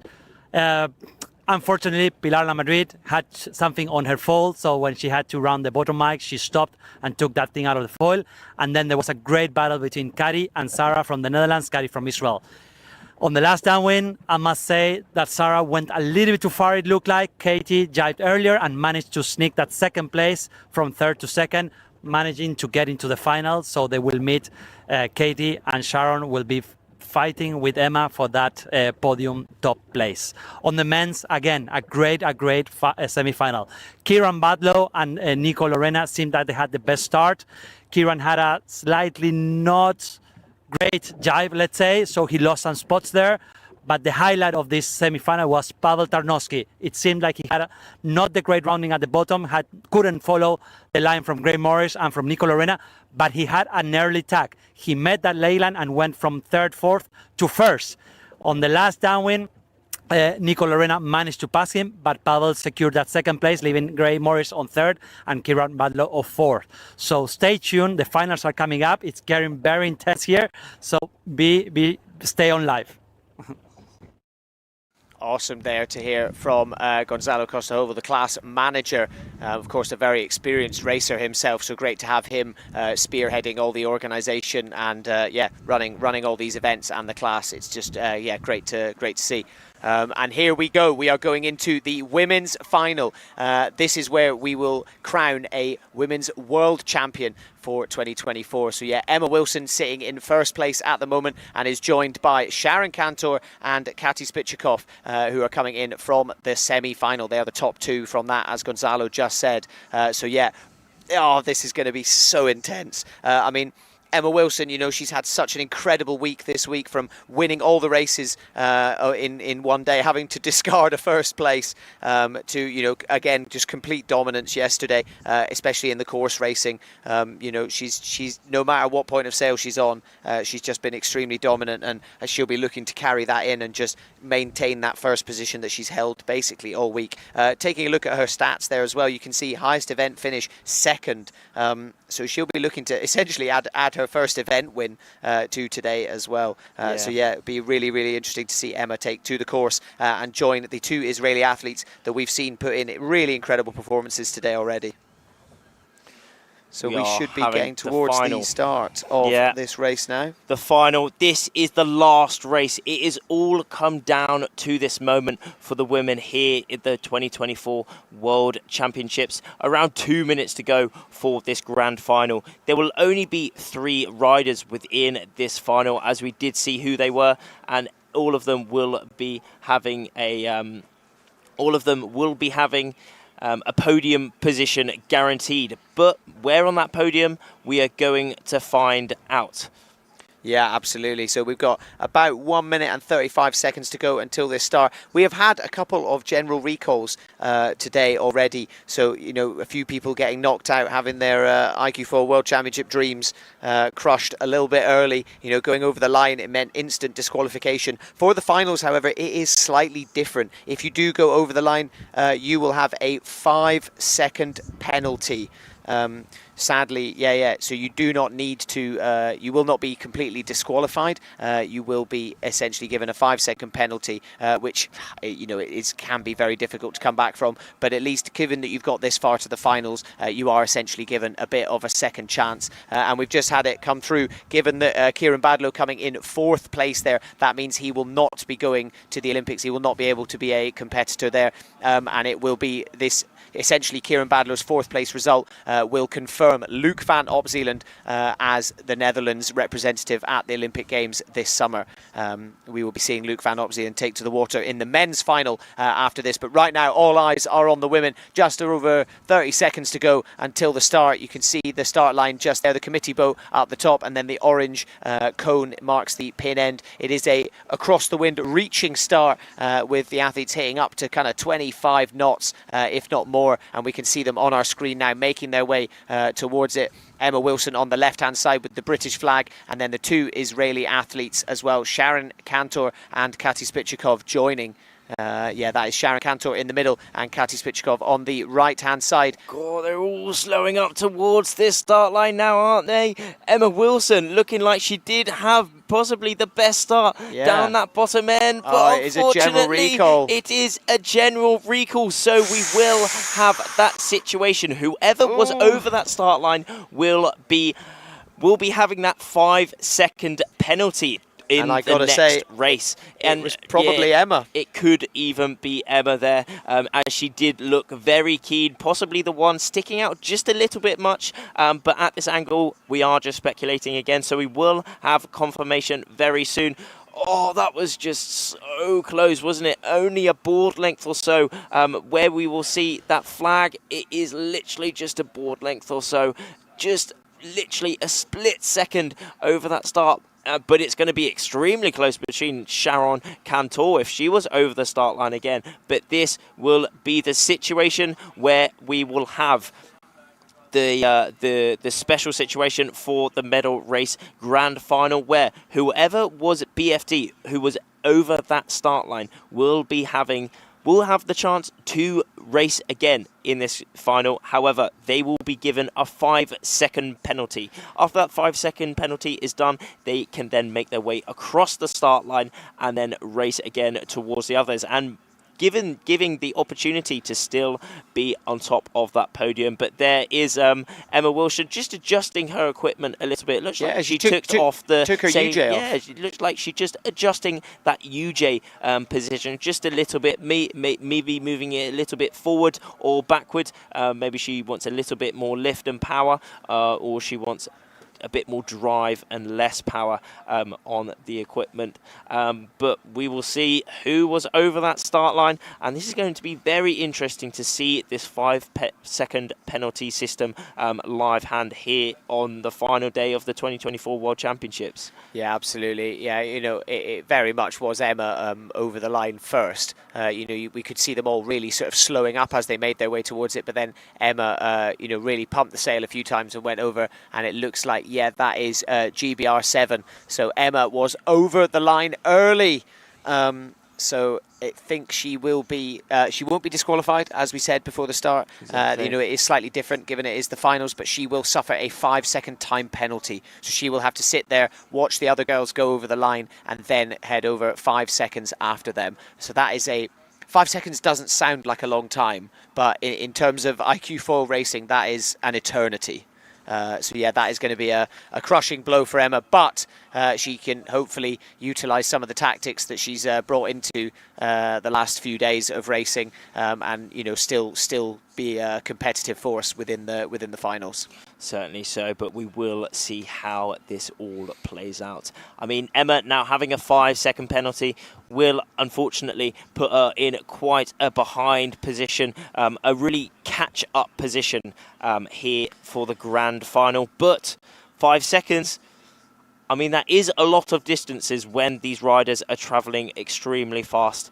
15 metres a second, 30 knots down this top reach, downwind and upwind. But 5 seconds, she really can bring it back if she executes this grand final absolutely perfectly. We've been seeing in previous races in this medal race series, people from behind still managing to catch up and take wins in races. Sharon Cantor, she was behind in a couple of races, but then managed to come all the way back, being right at the top of the race. But there we are, going back to who is in this grand final. It is a winner takes all. Whoever wins this race will be becoming the 2024 world champion. Emma Wilson leading into this final day. She will have that 5 second penalty as she was over the start line in that first start. Sharon Cantor and Katie Spichakov will be able to hit that line on the 0-0. Yeah, it's going to be a really difficult, pill to swallow for Emma Wilson. But as you said, this isn't like a quick sort of slalom race. There's a couple of upwind legs. There's plenty of time potentially for Emma to try and bring back a little bit of that distance, get herself up into a competitive, into a competitive start with the other two girls on the course. We saw it with Gray Morris earlier. On the other side of it, you can have a really, really amazing start, and suddenly if you make a couple of mistakes on the kind of upwind legs or heading down towards the gate, you can suddenly find yourself at the back of the pack very, very quickly. Things change so fast on the course. So there's no reason to think, and especially an athlete as talented as Emma, given all she's achieved, especially in the last week. But she's already an Olympian. Won a bronze medal, obviously on the RSX, but she's got form for dealing with these kind of setbacks. So yeah, I don't think Sharon Cantor or Katie Spichakov are going to be discounting her at all. No, they're certainly not. It is still all on this race. Everyone has to think about the positioning here, but it is actually a very different type of race here in the grand final, as there are only 3 riders, the top 3 riders within this competition. So it is all about positioning. A little bit of match racing will be done here if one of these riders do come out on top. And then at the back as well, at the back, some of these riders do not have anything to lose, so there will be big risks being taken. But it is both Israeli women deciding to go off the bottom of the line, down that pin end, one further down that pin end, maybe having slightly better start, just a board length or so, and there is Emma crossing the line at that 5 second mark. She has got a lot to pick up on. We are seeing that jury boat with the umpires just having a look at Emma, following the riders just to make sure there are no rule breaks. The umpires making those decisions. Yeah, absolutely. You can see there quite a bit of distance between Emma and the other 2 athletes as they are making their way towards rounding that first mark that you should be able to just about see in the distance there, in the top left-hand side of the screen. But yeah, the other 2 athletes, though, the 2 Israeli girls, really, really close to each other, kind of neck and neck. Extremely close. Look at those distances. They are extremely close towards this first mark. But it is actually quite like wins now. There, you almost see like a punch in the air. That was them letting off the out haul, just adjusting the shape of the sail. That makes the sail slightly deeper, meaning that it's slightly more powerful. And power is what you want downwind. You want max power so you can get pulled all the way downwind, a little bit more speed and a little bit more depth, and just really hold the power that is given to them by the wind. But there is Emma Wilson. She is on a mission. She's on an absolute mission to pick up that World Championship title. Will she be able to do it? This is going to be interesting. Yeah, absolutely. And looking at the distance, she is really like closing in on it. At one point she was 70, 80 meters away, and now down to sort of late sort of 50s, suddenly going up to 67 there. But she's really trying to pull herself into the mix, and you can see there she's very much getting amongst it with the rest of the athletes, as we see both of them going around their jibes there. I think that might be Sharon Cantor there, just up ahead of her. So you can see she's really trying to close in the gap. You can see actually one of the Israeli girls, I'm just not sure which sail number, I think it's Katie Spichakov, is off on the other side, choosing to get that first jibe in really early. As you can see, they're all making their way down to the gate. I think Emma might have actually gained some distance to the rest of the riders here. Yeah. Looking visually, looking at them. I mean, Emma is not too far behind actually, but if you've seen, Emma has just been pumping all the way downwind, really trying to catch up the rest of the riders. But it is Kati Spichakov currently in the lead, but maybe she has just underlaid that mark just a little bit. It's going to be extremely close between these top two Israeli riders. A little bit of a touchdown from Katie Spichakov. Sharon Cantor just having a slightly better mark rounding. But I tell you who had the best mark rounding then. It was Emma Wilson. She had a bit of, she could sail her own line there. Emma Wilson putting in some really big pumps. Could this be the breakthrough for Emma Wilson at the start of her first upwind here? It looks as if it could be. She has moved into that first place position. Yeah, absolutely. Getting around that mark, that, perfect mark rounding there. Stayed up on the foil, didn't lose any speed at all, and managed to keep a really, really upwind line. And you can see now, especially compared to Kati Spichakov, she's pointing so much higher, but still somehow managing to maintain that speed. You can see her body positioning there. Actually, body weight is so far forward. She's pulling on that uphole, trying to present as much of the sail to the wind as possible, and really, really keeping her body forwards. Still got a little bit of distance to go between herself and Sharon Cantor, but in terms of actually pointing upwind, you can see she is actually a bit further up the course. She is certainly a bit further up the course, but most importantly, she is in a clean lane. However, Sharon Cantor putting in her tack here.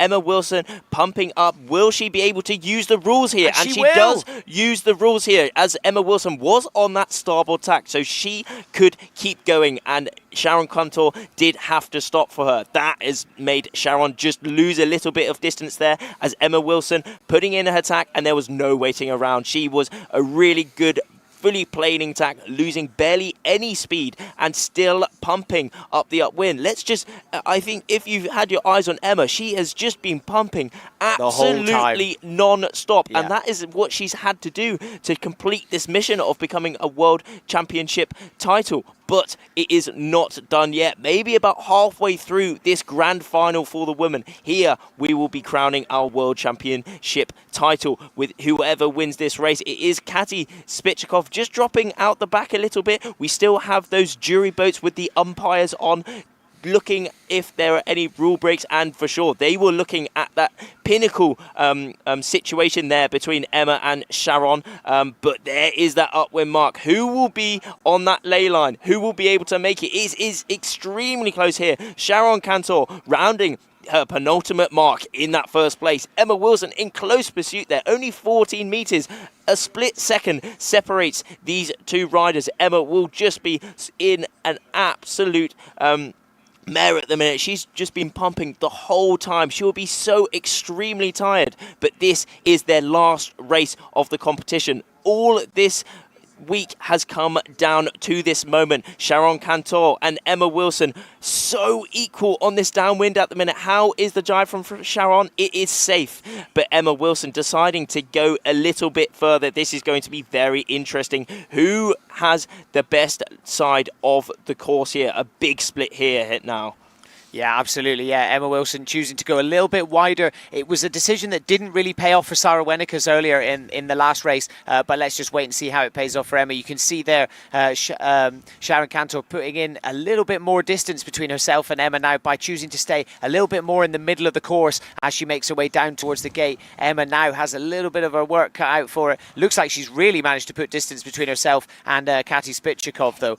So yeah, it's incredible that she's managed to get back amongst the pack. You can see her still pumping there, getting herself into the middle of the course now, as we see Sharon Cantor going for another jibe as they're making their way down towards the gate. There's definitely closing in on each other. Hopefully we are going to have a little bit of a drag race. Do not forget, guys, this is the battle for the world title. We've had Emma Wilson, who has been dominant all week, sadly had a general recall and found herself with a 5-second time penalty, but is now battling for that second place, as we see Sharon Cantor going round the mark there and is now going to be on that reach towards towards the final. She is on her final reach. Not much separates her between that World Championship title. However, Emma is in close pursuit yet again. She is pumping, but Sharon Cantor has actually got a little bit of a lead here. All Sharon will want to do now is just stay safe. She just wants to stay still. She needs to go decent speed, but not too much. Otherwise, she might... Oh, there we are. You haven't finished yet, though. She's stoked as hell, but where is that finish line? Will she be becoming the 2024 World Champion? Where is that finish? Emma Wilson just behind her, and it is Sharon Cantor picking up the win in this Women's Grand Final, the 2024 iQFOiL Women's World Champion. And there you have it. Sharon Cantor is your iQFOiL World Champion in the women's. Incredible effort there. Amazing day for her.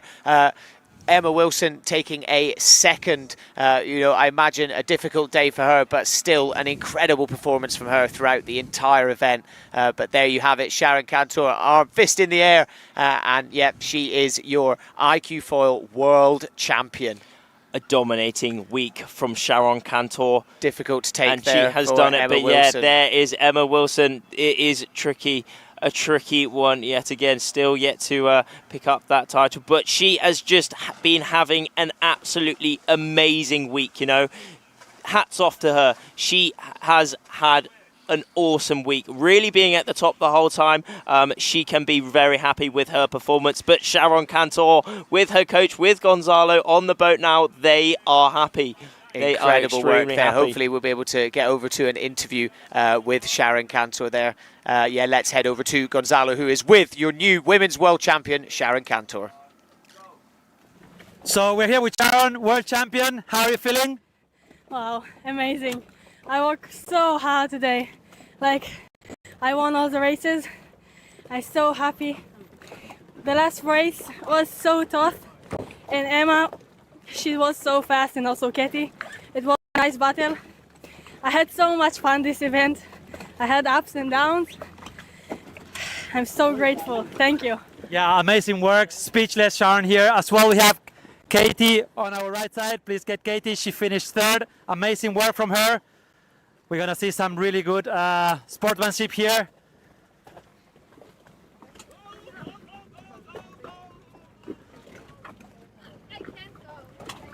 Katie, some words? Oh, we lost you, but I think you can still get some words. It was a tough week, amazing work. The final, you got a third place. Please tell us all about it. Well, first of all, I have a lot of respect to Emma and Sharon for having an amazing week.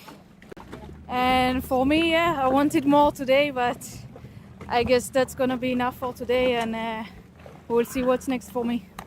Well done, Katie. I think you should feel really happy. You are the one that was last year in the podium in The Hague and here again. So two podiums in 2 World Championships in a row. That's amazing on this new class. So well done. You should be smiling a lot, and well done. Okay, so back to the studio. We had the men's coming up now. So yeah, stay tuned. Amazing there, just raw emotions, especially from Sharon Cantor. They're like basically speechless, just doesn't know what to say.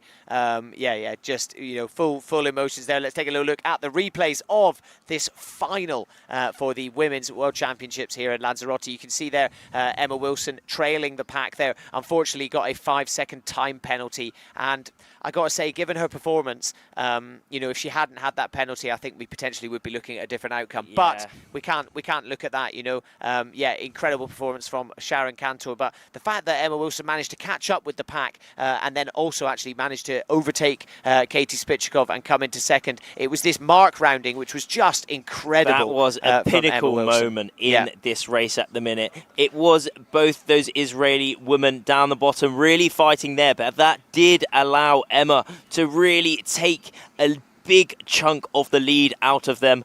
Not quite enough in the end, but Emma having a very good race. I mean, look at this. Remember that Emma was 5 seconds behind, but still having a great race throughout the whole competition. And then there is that top mark where it was really close between Sharon Cantor and Emma Wilson, but Sharon Cantor just deciding to jibe out a little bit earlier, and there was that jibe. That was a very good maneuver, actually. Maybe she saw a little bit more wind up onto that right side of the course, and so she did, as she really extended her lead. That is all it took, though, literally 10 meters or so. Sharon Cantor just getting that ley line absolutely perfect, and then off she was on her final reach, just safe, and the hand was up. Sharon Cantor, the 2024 iQFOiL Women's World Champion, and Emma just coming in that second place. She can be very happy with herself as well. Yeah, absolutely. You know, you've got to feel for Emma. Such a shame she was so dominant all week, and then to be hit with that. You know, that 5-second time penalty, just a silly mistake on that start line. As I said, could be looking at a different outcome. But Sharon Cantor, you know, she said it herself. She won every race today. Just came into today on such incredible form, and obviously just raw determination, and obviously, of course, mix that with talent. But amazing work and amazing sportsmanship there as well from Katie Spichakov. Exactly. As well. Yeah, Katie Spichakov in that third place. So there we are, the final. This is the 2024 World Championship podium. Sharon Cantor, the world champion. In second place, GBR7, Emma Wilson, vice world champion. And in the third place, picking up that bronze medal, it is Katie Spichakov.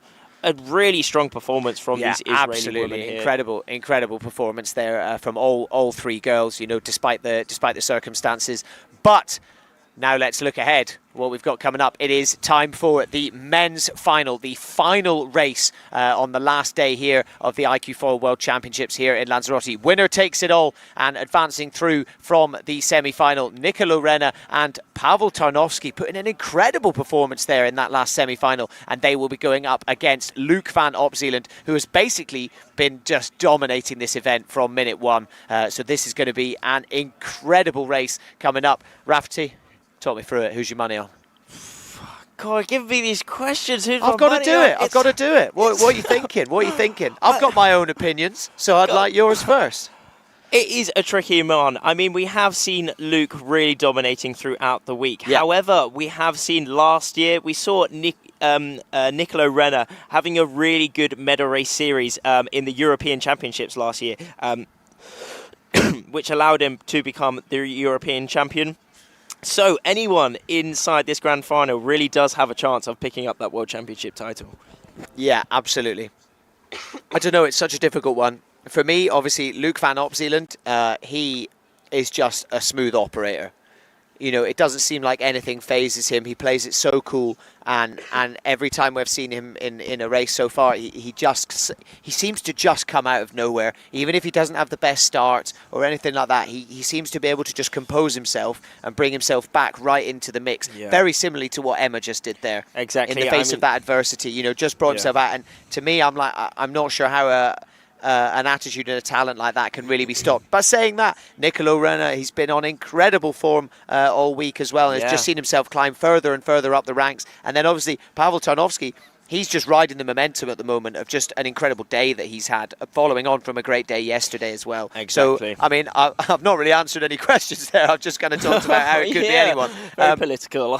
If I'm honest, exactly. If I'm honest, though, I don't know, Luke van Opzeeland, he's going to be tough to beat, I think. Yeah. As we get into 25 seconds left until the start, you can see they are making their way across this reaching start. Fingers crossed we're not going to have anybody over the line early, but let's wait and see. As we've said, you know, everyone is pushing it super hard. You can see all of them hitting the brakes just a little bit. You know, they don't want to be going over that line early and incurring that 5-second penalty.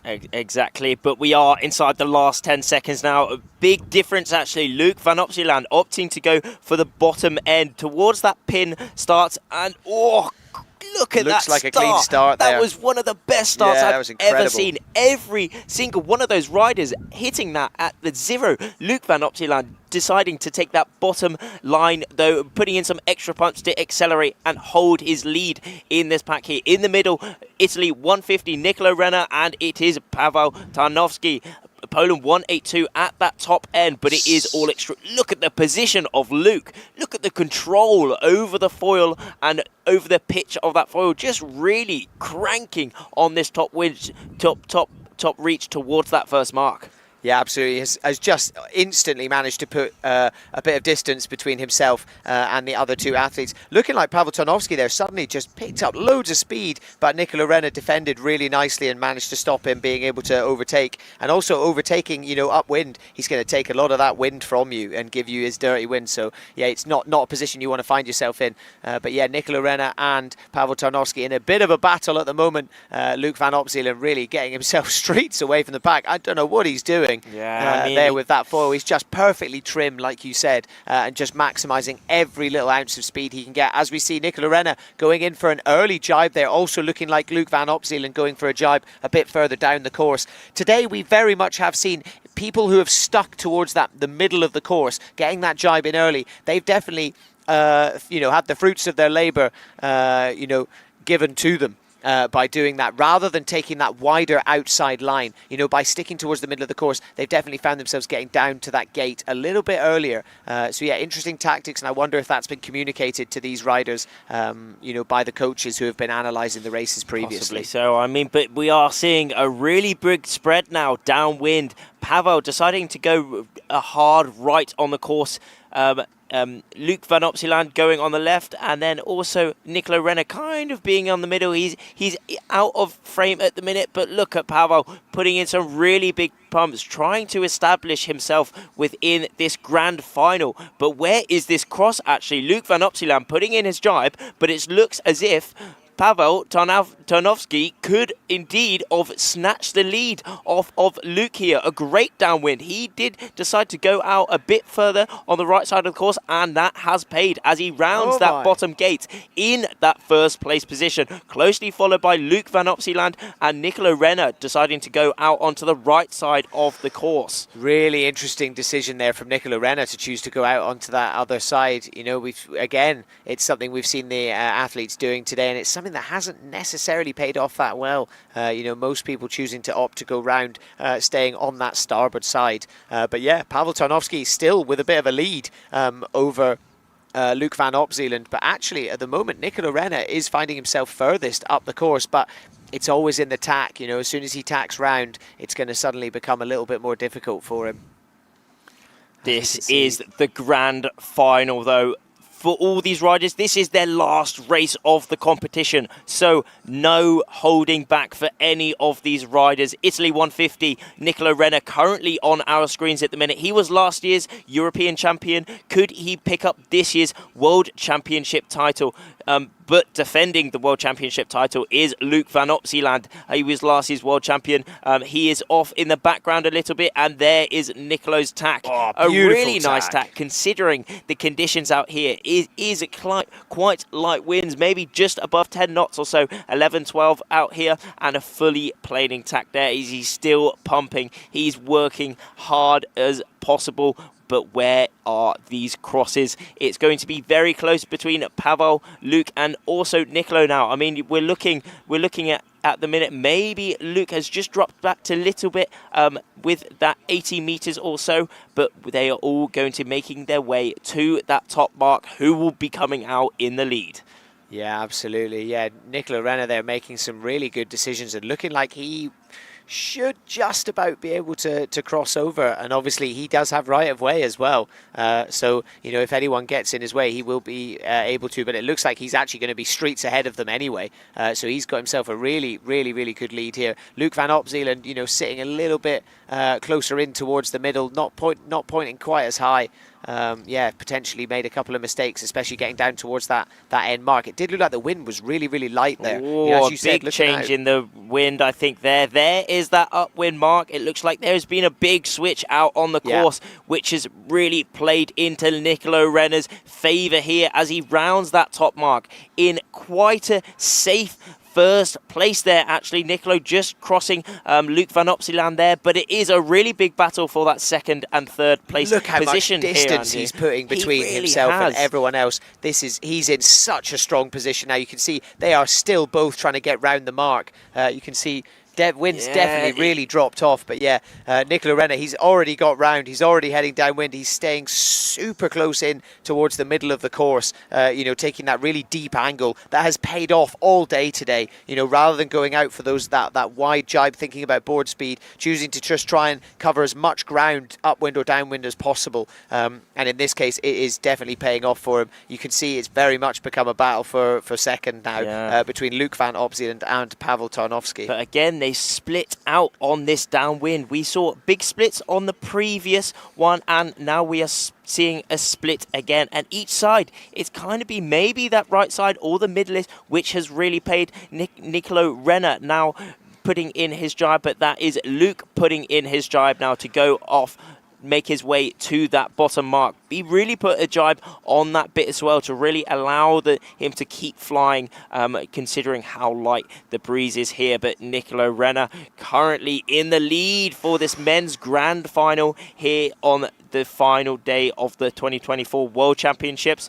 He is in that world title position at the minute. All he has to do is round this bottom gate and that final reach. That's all that separates him between him and that world championship title. And there it is. That is it. He is going round the gate. He is now on that final reach towards the finish line. He's already smiling. He can already see it. You can see the riders there making their way down. I think that's Pavel Tarnowski making his way down to the gate, and he is so far behind. This is pretty much a done deal now. You can see he's trying not to smile too much. He's trying not to get too excited, but it looks like Nicolo Renner will be heading towards that finish line. Is that finish line? He is going to be getting very, very close now. Only tens of meters separates him. There it is. And there is that fist up. Nicolo Renner crossing the finish line. He is the 2024 iQFOiL Men's World Champion.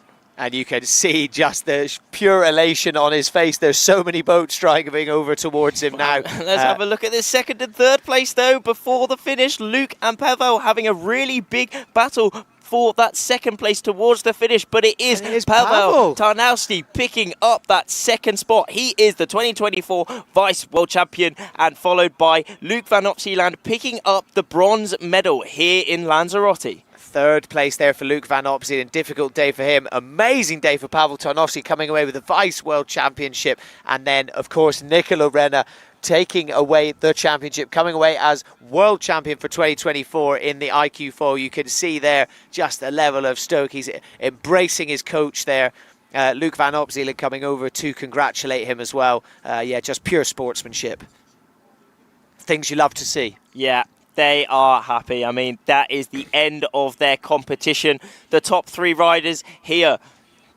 And let's cut over to Gonzalo, who is on the boat with Nicolo Renner and Luke van Opsieland. With Nico, world champion, and Luke. Yeah, super nice, really happy.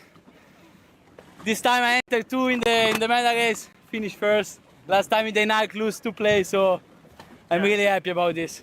Yeah, really so good fight with Luke all the week. So really nice. Amazing work. That last upwind, you chose to go to the right side, opposite side. It paid off. Yeah, I saw Pavel enter from the other side in downwind, so I say I was last. I say okay, I will try. I think it was working, and then worked. So I'm really happy about it. Okay, we have Luke van Opsieland, of course, here. He was leading the event until today. Of course, great work, Luke. Tough conditions. It got light. Tell us about it. Yeah, fuck, it was a pity. I had a fabulous start.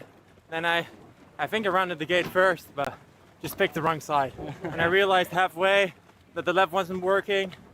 So then I tried to do an early tack, and it didn't pay off. Yeah. Downwind just wasn't my... a little bit of jury boats in the way, but amazing week. Happy with the results. I'm proud of Nicolo. Okay, good job. Amazing work. Both of them were in The Hague last year on the podium. So Luke was our current world champion, now Nicolo. And then Nicolo was third last year in The Hague. So extremely well. And Pavel Tarnowski, I don't know where he is, but really, really good job. We're going to try to find him. So celebrate, guys. Yeah, we are working together here 2 months in Lanzarote with Luke, with Luca, and the work paying off. Okay, perfect. Adriano? No balls. No. Awesome there. Yeah, just so much love, so much stoke there on the boat there from Nicola Renna and Luke van Opselen. Amazing sportsmanship from Luke van Opselen. It must be a tough pill to swallow for him. Certainly so. Doing so well all week and then, settling for that third place. And he admitted it straight away. He was like, I made a couple of mistakes. As we see Pavel Tarnowski there, flying the flag with all the coaches. Pavel was happy as well. He did pick up that third place at this World Championships. He's got that flag on him. He is happy to be with his friends, repping his country, Poland. Yeah, incredible work there for Pavel Tarnowski. It was, a big day for him, coming in the quarterfinals, managed to get through 2 races and is coming away with the Vice World Championship. It's a pretty magical day for him. But, on the other side, as I said, you've got Luke van Opselen. Difficult pill to swallow for him. Difficult day, having to drop down into 3rd position overall. But, really awesome for him to be going over, celebrating with Nicola Renna. As he said, they've both been training here together for a long time. They've competed against each other a lot. It's kind of luck of the draw, and it's who's the best on the day. It's great to see. It really was a great way to end the 2024 World Championships here in Lanzarote. The racing is complete. We have our results for the final. Nicola Renna, the 2024 iQFOiL Men's World Champion. In that 2nd place position, we have Pavel Tarnowski. And then in 3rd, picking up that bronze medal, we have Luke van Opselen. Yeah, absolutely. Incredible work for today. And then on the women's side as well, of course, incredible work from Sharon Cantor and Emma Wilson. Let's take a little look at the replays of this race, though. So Luke van Opselen starting so well and really had so much distance between himself and the other two, especially going round that first mark. And then it kind of just didn't go his way from there. But it was really once they got to the bottom and round that gate that everything changed with Nicola Renna going the other way. You can see here Luke van Opselen, look, just such a big amount of distance between himself and the other 2 athletes as they're making their way down. And then it just sort of started going from bad to worse for him from there, really. Just a couple of tactical decisions there. We've spoken so much about it. You can see Nicola Renna here taking a look over his shoulder, seeing them go there, and he went, do you know what? I'm already here. I'll try and go around the other side. And I'll eat my words as well. I said that hasn't worked for people throughout the course of today, but it clearly worked for Nicola Renna. He was in that spot, though, to risk it all. And risk it all he did as it came out on top. There was his attack on, off to gate, back up onto that left side of the course. On that ley line, and close he was. And did it pay? Yes, it did. He made that perfect tactical decision, deciding to go out onto the right side of the course. And that allowed him to take the lead at that penultimate mark, and all he had to do after that was just stay safe, keep the speed, keep the angle downwind, rounding that gate, and then off onto that final reach towards the finish. And there he knew he was going to become the world champion. There is the arm up. He is happy. The stoke that he will be feeling is just unbelievable. All this week at the top of his game, the pressure is unbelievable. And then finally, the release of pressure, crossing that finish line in 1st place. Yeah, absolutely. It's the perfect way to sum it up, is just that release of pressure, just the whole week, you just got it on you all the time, trying to perform, being able to kind of let that out. And then also just the sportsmanship among them as well. It's just something really great to see. You can see a bit of emotion for Pavel there. I think that's Pavel? Yeah, Pavel Tarnowski there. We'll try and get an interview with him if we can. You can see he's a bit busy at the moment, celebrating with his other the other Polish athletes and the coaches there. Really sense of team there. They have all been working together to get Pavel to where he is. I mean, all the Polish having a great competition. They've got a very strong team here in windsurfing, and as he did come 2nd. But there we are, looking at the overall top 10 rankings for the men here at the 2024 World Championships. Nicola Renna he picked up that World Championship title. He is the World Champion, closely followed by Paweł Tarnowski picking up that Vice World Championship spot, and Luke Van Opsieland picking up that bronze medal. Gray Morris in 4th, and finishing off that top 5, it was Kieran Badlow. Yeah, absolutely. Gray Morris jumping up from 7th. You know, started the day in 7th place, ended up going up into 4th. Paweł Tarnowski sitting in 5th, brings himself up into 2nd. So, you know, it just goes to show, you know, these medal series, it really can chop and change up the overall rankings. Nicholas Goyard slipping down into 6th place. Jun Polikon in 7th. Tom Ruveni 8th, Louis Pignolet in 9th, and Nacho Baltasar staying in 10th. Frustrating day for Nacho after, sadly, you know, getting knocked out because going over the line early, that kind of first general recall. And then looking at the women, Sharon Cantor, world champion. For the women's iQFOiL. Emma Wilson, really tough day for her, having to settle for that 2nd place after a tough day. After her performance this week, I think so, but she has had an amazing week, so there is nothing taking away her from that. And it is an absolutely amazing position to be 2nd, finishing this World Championships in 2nd. That is such an achievement. Of course, but it'd be difficult, you know, after being 1st all week and putting in such a dominant performance, and for it to be, you know, a mistake like just going over the line early, it's got to be really difficult. But she can equally, hopefully she can look back on her performance and be really, really proud of it, because she absolutely should be. You know, even just in terms of the medal race today, you know, being able to be given a 5-second penalty and somehow being able to bring it back and be still competitive among the other athletes is an incredible achievement. Certainly is, certainly is. There is the boat where we've been working all the live stream out of, and what a week it has been. We can see the boats making their way back into the Marina Playa Blanca, Marina Rubicon, and there is Nicolo Renner making his way in. He knows he is a 2024 world champion. Nicolo Renner, he is happy. Yeah, absolutely. An incredible week of racing here in Lanzarote. Another huge thanks to the Marina Rubicon for hosting us. It's, you know, such an incredible location for all different types of water sports, but especially for windsurfing. And there is definitely a reason why so many of the iQFOiL athletes call this place home during the winter months. Yeah, I mean, just look at it. You know, it's pretty stunning. Yeah, and it's a great place to be. So I think, yeah, that is it from us. It is. The action, yeah. It certainly is. I mean, that is the end of racing. The medal race series has been completed. Our new world champions have been crowned. And you know what time it is? It's time for a bit of a pressure release now. They're all making their way back into shore, and it's time to celebrate. Yeah, absolutely. I think we may be...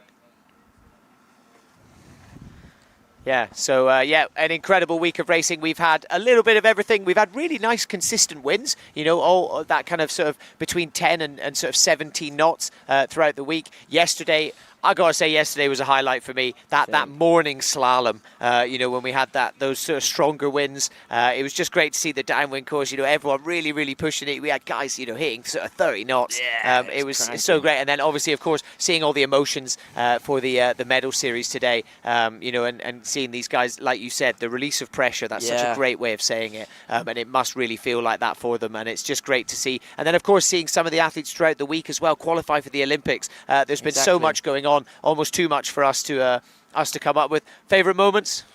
Favourite moments, I mean, it is similar. Yesterday, that morning, it has been amazing, but also the medal race series today. Yeah. It really is the pinnacle here at the IQ class. It's such a cool system that we have here, how to determine those top 10 rankings. And we have had drama. It certainly has been drama-filled, hasn't it? Yeah, drama is definitely a word that I would use to describe it. But no more drama now. That is the end of the iQFOiL 2024 World Championships here in Lanzarote.